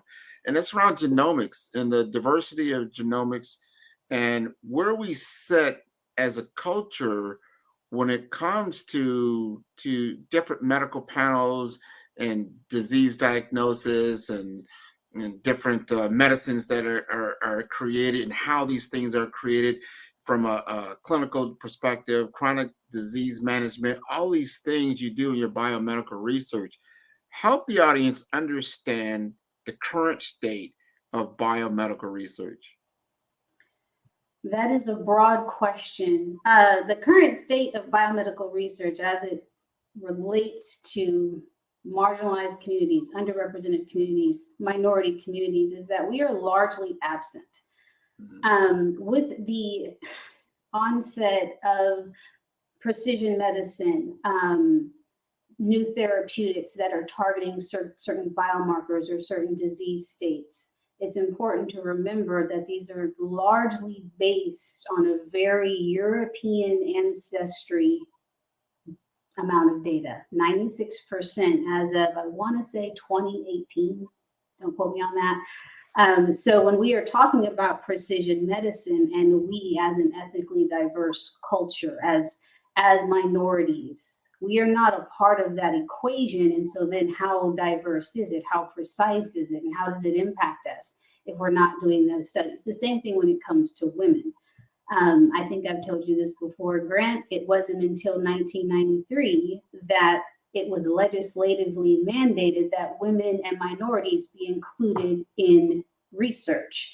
And let me be clear, federally funded research. So if you're doing private research, there's no real mandate there.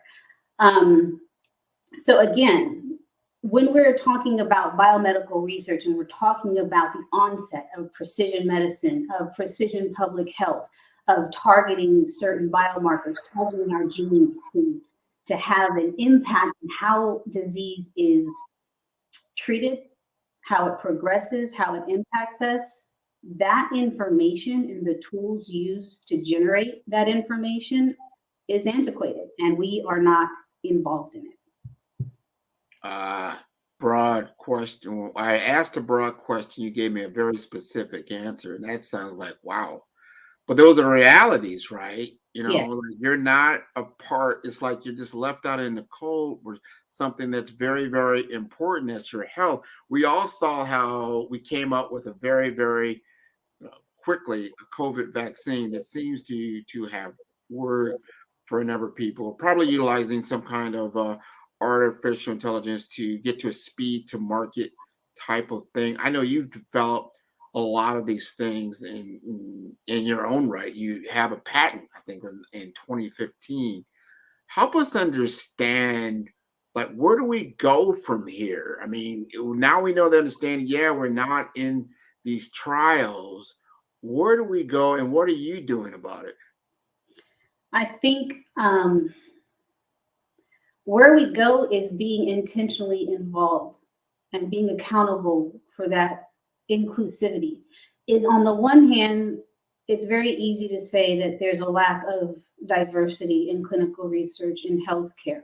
We've all seen the federal government try to combat that with aims and goals and guidelines, but the needle hasn't moved with any type of real impact, in my opinion. So a lot of that is on us, right? How many times did you personally, just think about it, you didn't really have to answer, but did you personally have a conversation about getting the COVID vaccine amongst your circle of influence? What was the pushback you got? And was it based in scientific fact, or was it based in fear? Was it based in anecdotal evidence on, that was received on TikTok? So we get in our own way culturally. We get in our own way when it comes to educating ourselves and finding out the information we need to find out. And given the fact that we are in the era of the most information, the most knowledge available at our fingertips, it is astonishing the amount of BS that people still ingest on purpose, because it's easier, it's more palpable, it's more tolerable, it's more believable. And so we have to be accountable for our own lack of inclusion. That's the first thing. What I'm doing about that as best I can is trying to create programs, trying to create research studies, trying to create conversations from the community level all the way up to actually generating the research protocol and changing the way I do certain things, like indicating racial and ethnic indications, right? So I don't just have Black, African American. I break that out. I don't just have Asian. I break that out. I don't just have Native American or Indigenous. I break that out. so that we can be a little bit more specific in the data we're collecting, and also helping those individuals be seen, because almost nobody right now, if you look back at your own genetic history, is one thing. And often we end up targeting ourselves, or we end up limiting ourselves by being very monolithic in our thinking. So that is what I am doing, and it is hard. It is hard to have conversations with us when I am dealing with a lot of misinformation, disinformation, and just overall combative ignorance.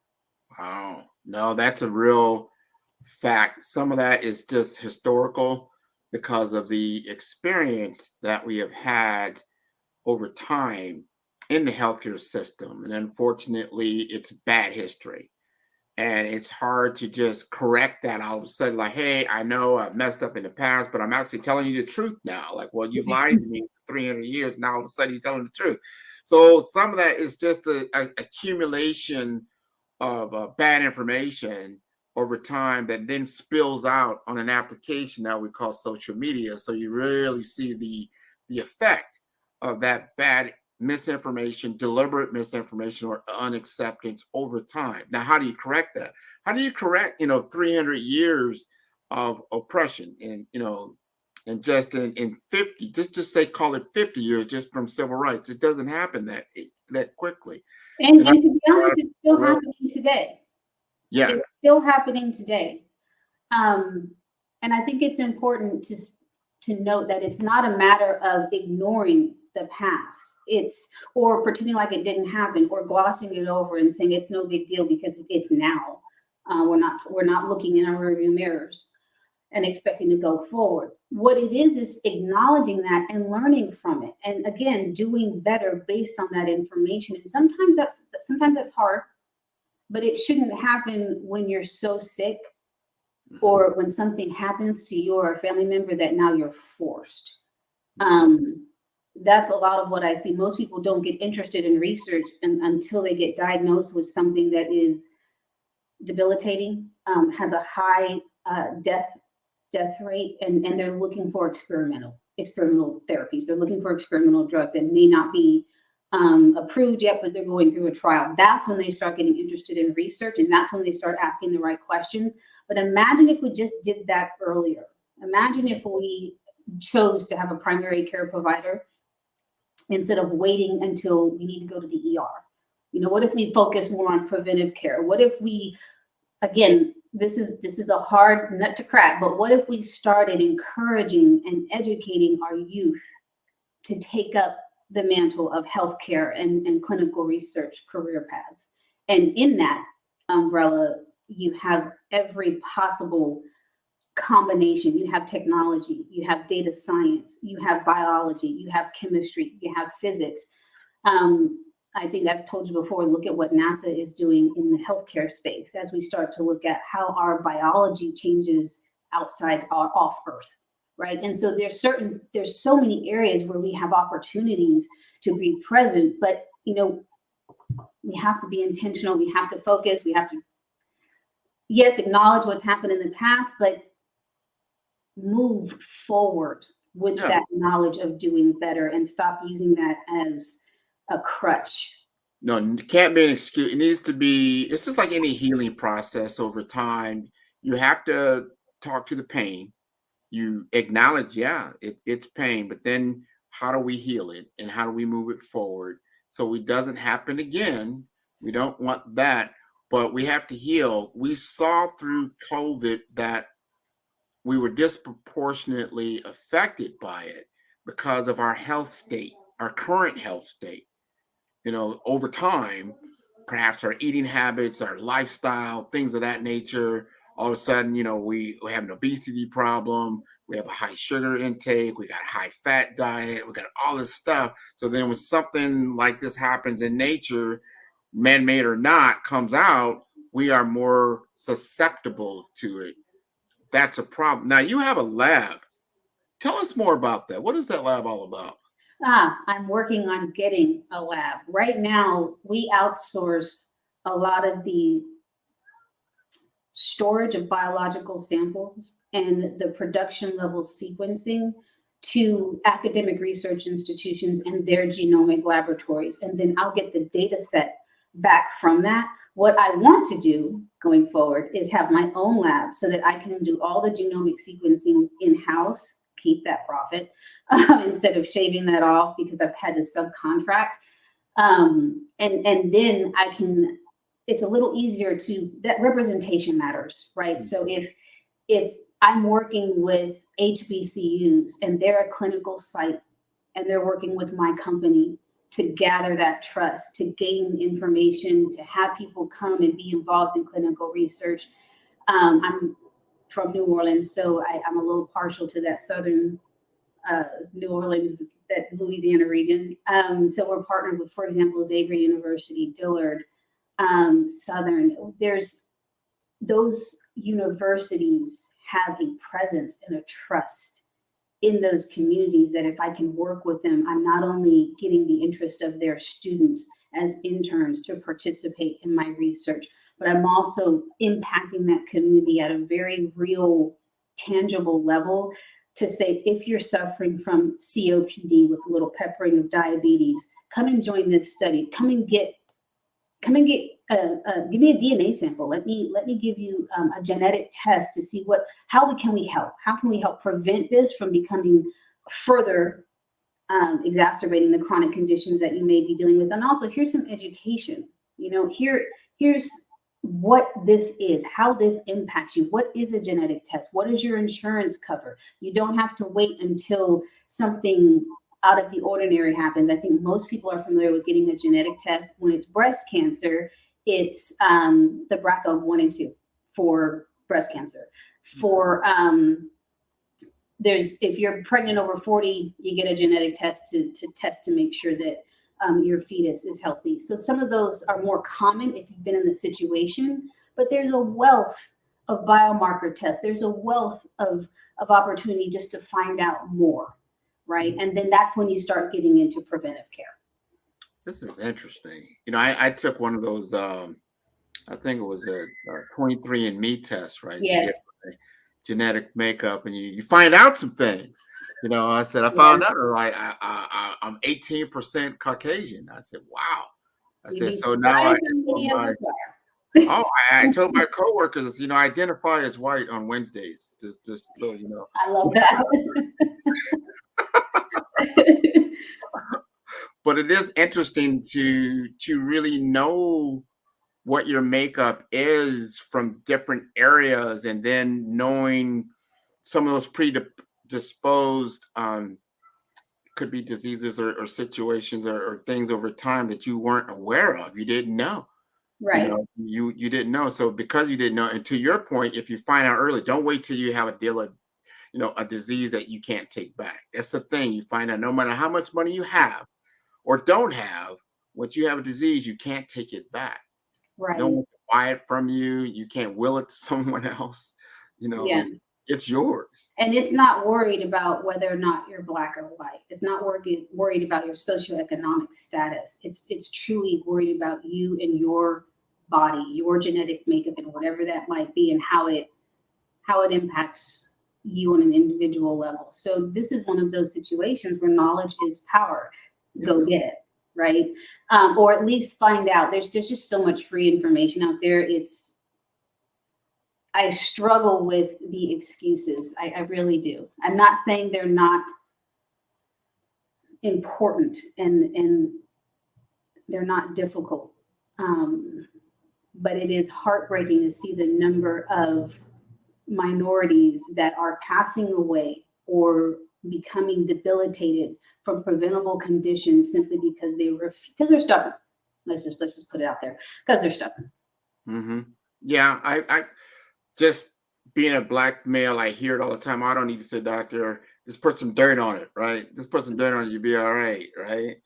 And then of course you sounds like the army. Just drink some water. Just drink some water. Drink some water. You know, it's all like but you know, we all have certain things, but then that's a mental thing, right? It's a mindset, and the mindset will definitely rule your physical set. You know, right. So understanding what that looks like is important. I'm curious to know, how do you go? I mean, in your in your history, your personal history, being in cybersecurity in the service, and then now being a genomic, engineer, just like where's the gap, or not even the gap? How does that come together? How did that happen? Yeah, it's pretty non-traditional. I didn't know that clinical research was a career field, but in the Army, you don't get to pick your job. You can test and your scores can indicate where you can be placed. I had a choice between intelligence or cyber, and somebody told me intelligence was going to be taking pictures and writing reports, and it didn't sound exciting. But I always had a secondary MOS in a military occupational specialty in healthcare. I was a combat lifesaver. I can get you an IV right now and save your life. But that's also where I learned I really don't have a good bedside manner. I'm impatient. So that's why I went the research route. And I've always been interested in healthcare. I've always been interested in the intersection of healthcare and technology before it was an academic major, which now it is. But I knew that it was coming just based on how the military handles in-field care, right? So I'm sure we've all seen this on television. They're coming in, they got these kits in their cases, they're ruggedized, they're running in, they're setting up a network, they're able to communicate with the base over there and the partner base, for lack of a better word, over here. They're using satellite communications. That was always very interesting to me. And I still had a lot of questions. Both my parents are gone. So I still had a lot of questions on why did these two very healthy individuals with no predisposition to their conditions pass away? And then what does that mean for me? Yeah. And I still don't have the answers. And so it makes me think, how many other people have these same questions? How many other people have one or more family members that have passed away from a condition that no one else in the family has had, even though the condition, breast cancer, isn't new. In the 80s, there was a lot of, I'm dating myself, aren't I? But when I was a kid, my mom had breast cancer from the time I was 10 to 15. So we're talking the 80s. And so there was a lot of research being done. Now chemotherapy is a patch and all that, but I remember going to the hospital several times a week for her to get chemotherapy and be hooked up and waiting, and I'd come home and finish my homework. So times have changed. I still have the same questions. And that's why I really like research, because there's still so much we don't know about the human body. There's still so much we don't know, especially neurologically, how our brain works with our heart, how it works with our stomach, how it works with there's a lot to unpack there. And I like that, right? So that's kind of how I got into where I'm at. Is I have a lot of questions that I don't have answers to. And I figure your why is very well documented, and you stated the problem that you're solving. Talk to us about your business, because you have a unique business, and that you are a person of color, a woman that's doing a very, very niche business that I find very interesting. But talk to us about the business and the challenges you face, and some of the successes you've had. Oh, sure. So there's two. The first one is Ygea. It's Greek for health. And the second one, which I actually created first, is Frenetic. It's a combination of the words phronesis and kinetic, so moving forward with wisdom. Frenetic is the biomedical research company. That is my baby. We have all the government certifications, woman-owned, veteran, service-disabled, veteran-owned, economically disadvantaged, woman-owned. You name it, I got the certificate. I'm that. So that is, again, I'm really interested in biomarker discovery. Frenetic focuses on genomics and applying that to precision medicine and public health. So the individual and the population. That's Frenetic. The other company, Ygea, focuses on chronic disease management at home. And where that came from is remembering that when my mother was sick, we were at the doctor that long. When we got home, my dad was a caretaker.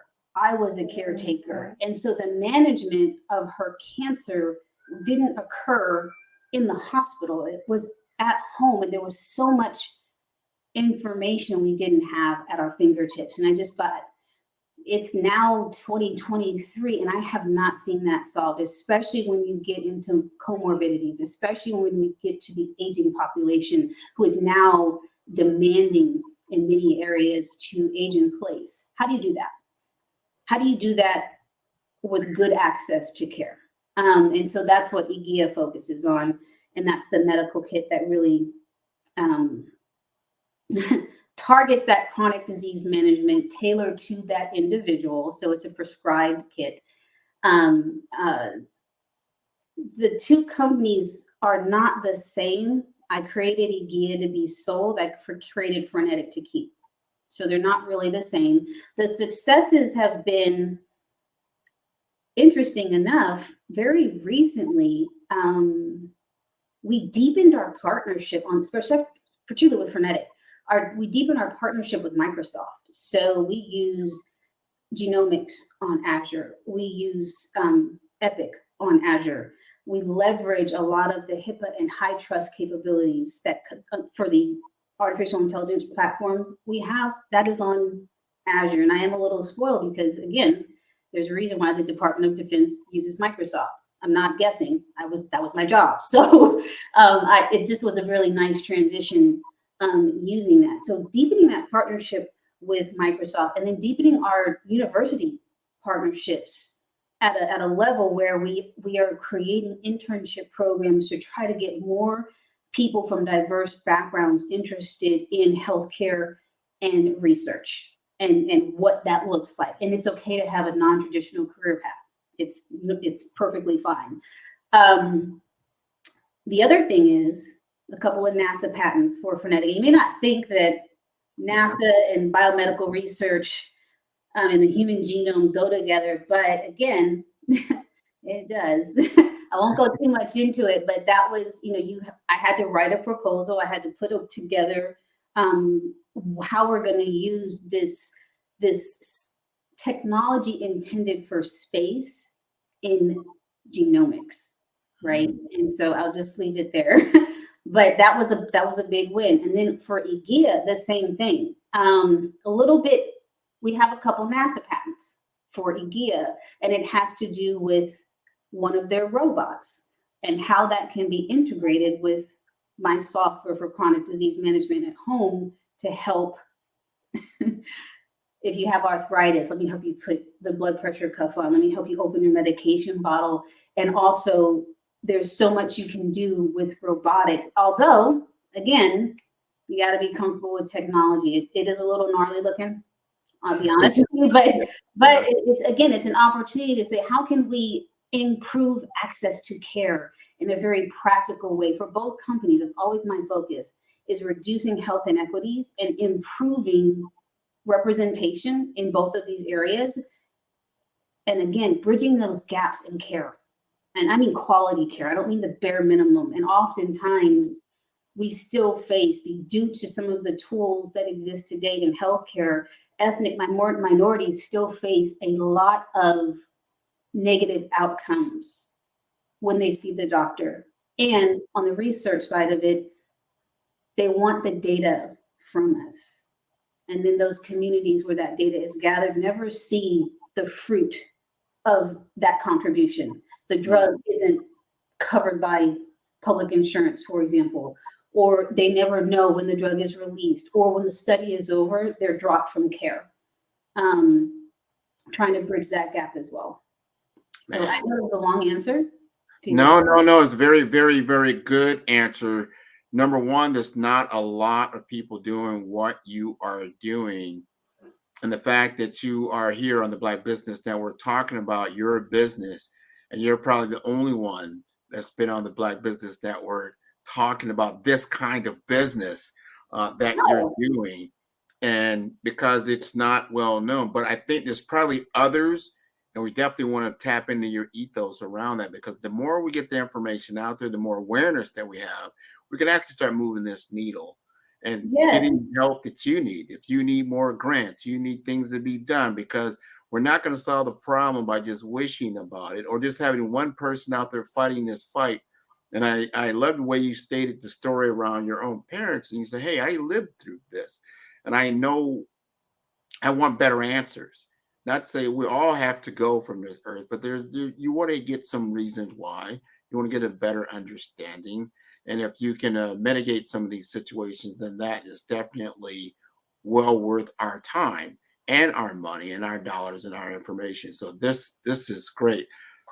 I'm actually a little surprised to hear that there aren't others in the Black Business Network in this field, because we are out there. The number of scientific contributions that have come from people of color, from African Americans in this country, from right now, even the COVID vaccine, the Black female that assisted in creating that. I remember her. Yeah.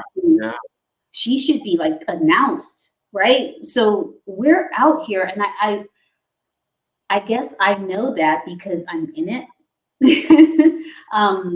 And I hate to just keep spouting some of these academic research institutions, these universities, but Xavier has a fantastic nursing program. Yeah. In all facets of nursing. They just started a robotics program, if I'm not mistaken. They have a great, is it Xavier? Yeah, I think Xavier has also a good pharmacology. So when you start talking about pharmacogenomics, if you have a pharmacology background and we can start tailoring medications, injections, then we start getting into some really fun things, like genetic engineering, right? And so all of these things have stair steps. We are here, and we are in every facet of science and technology. And I really want to make sure that that is known. Where we come into roadblocks is when it comes to things like the MD or DO, medical doctor, that kind of doctor runs into a lot of roadblocks when it comes to getting accepted into medical school. I don't know how to solve for that, but I'm aware of that problem. So I don't know about you. I drive 45 minutes almost because my OBGYN is a Black female. There's a bunch of them where I live, but I want to go to her. And I think that it took me so long to find her, right? So that, again, lack of representation, and don't live in a rural or underserved area, it's hard to find a physician at all. So that's why when we're focusing on things like telehealth, telemedicine, remote care delivery, that's how you get that health equity. Because if we can't have physicians, and hospitals are closing left and right, I think which state in the Northeast is having a huge primary care provider? I want to say it's Boston, but I could be wrong. That Massachusetts is already a little saturated. Yeah, it's nationwide, but I know what you're talking about. Yeah. Okay. Good. And I think that city of Boston is particularly struggling right now with the lack of primary care providers of any ethnicity. And so that is, that burnout, that lack of care. Well, how can we address that using technology? So to go back to your original question of leveraging cybersecurity, that technology background, and applying it to healthcare, that is a very good way to solve for this. But we have to start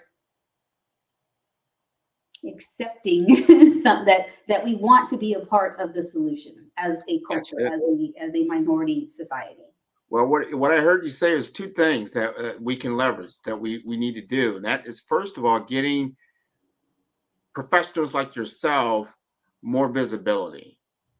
The more we see ourselves in these particular positions and doing these different innovations because you mentioned, I remember her coming out in the COVID time. She was helping to develop the vaccine, and because she was a woman of color, you're like, oh wow, okay, there might be something to this. So you're not feeling so adverse, and that is a big problem. We talk about this in healthcare a lot, that when you have someone that looks like you, that's treating you, you're more relaxed and you can feel a little bit more open, as opposed to someone that has no connection to you, your culture, your background, social determinants of health. You're like, I don't need to tell you all about my business. I barely know you. And it can be detrimental. Statistically, when Black people see Black doctors, health outcomes improve. When minorities, so let's say there's not a Black doctor available, this is gonna sound terrible, go ahead and grab that Hispanic one then, right? Even that's helpful. It improves health outcomes, and that is a statistical fact. Lots of public peer-reviewed research that has been done on that for decades. So you're absolutely right. That representation matters, not only in healthcare, but in research. If I'm asking you to give me a DNA sample, you need to look at me and see that I'm not trying to harm you. I am trying to help you. I'm trying to equip you with the tools you need to improve your quality of life, your wellness, your health, all of those things. But it hits the ear wrong if I don't look like someone you can relate to. And you have that historical background that we talked about, like, this is how mama didn't come home and stuff like that, so it's a tough battle, but I'm glad you're fighting it. Definitely. Thank you so much, you guys, for taking the time to speak this evening. You're welcome. Pleasure. Thanks for having me. Dr. Tania, where can people find you? You can find me on my website, drtaniam.com. Really simple. Awesome. Well, thank you again so much for taking the time to connect and for sharing your expertise. It was really a pleasure to learn a little bit more about what you're doing. And with that said, genius is common, and I'll see you on the other side. Bye-bye. The Black Business Expo's mission is to raise funds for high school seniors going to college or K-12 entrepreneurs. The Expo is a fundraiser for students. You may go to www.blackbusinessexpousa.com to donate to the scholarship fund or use the Cash App that's on the screen. Our goal is to give laptops and up to $5,000 to 10 students. Students can register if interested online at www.blackbusinessexpousa.com. Every dollar counts, so we want to remind you to donate to the scholarship fund. We also want to thank our Black Business Expo USA sponsors for November of 2023. Our sponsors this month are NC100, Moody Capital Partners, Suede Soul, Lotus Free Shea Coaching and Training, The Hello LLC, BDM Media, Carolina Virginia Minority Supplier Development Council, Step Management, BHS and Associates, Marjorie McLean Foundation Incorporated, Genius is Common, Earth Essentials, Malaine Chennai Global, the Executive Success Institute, the Quality Coaching Company, Superwoman Business Services, Creative Force Studios, Lee Entertainment, Artistic App Design, Black Business Expo USA, Genius is Common, and I'll see you on the other side.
You are in the right place at the right time.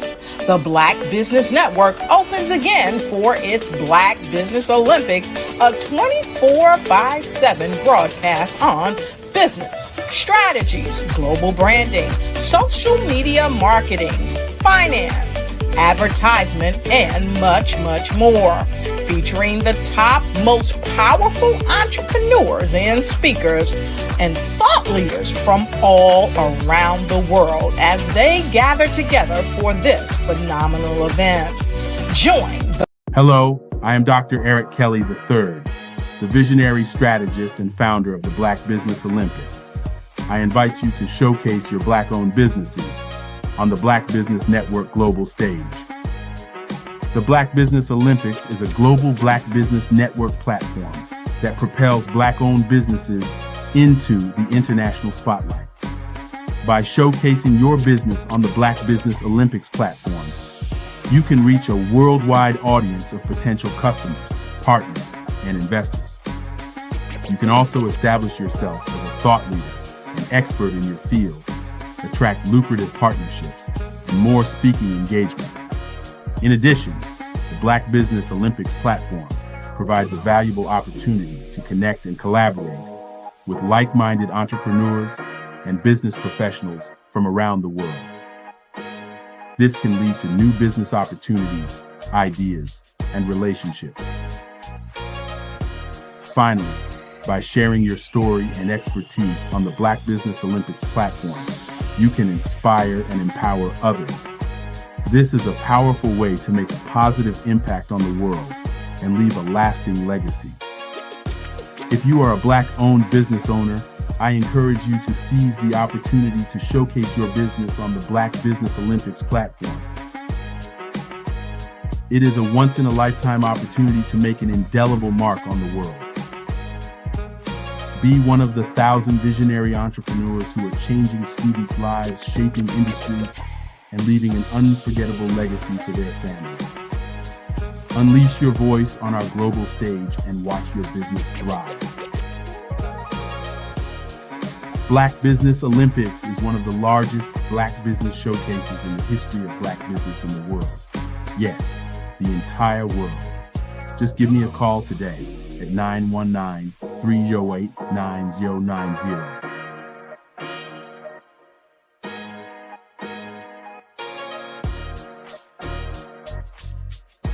Artist to me is a creative expression of something from nothing. You know, it explodes onto the canvas, or it explodes on in my work.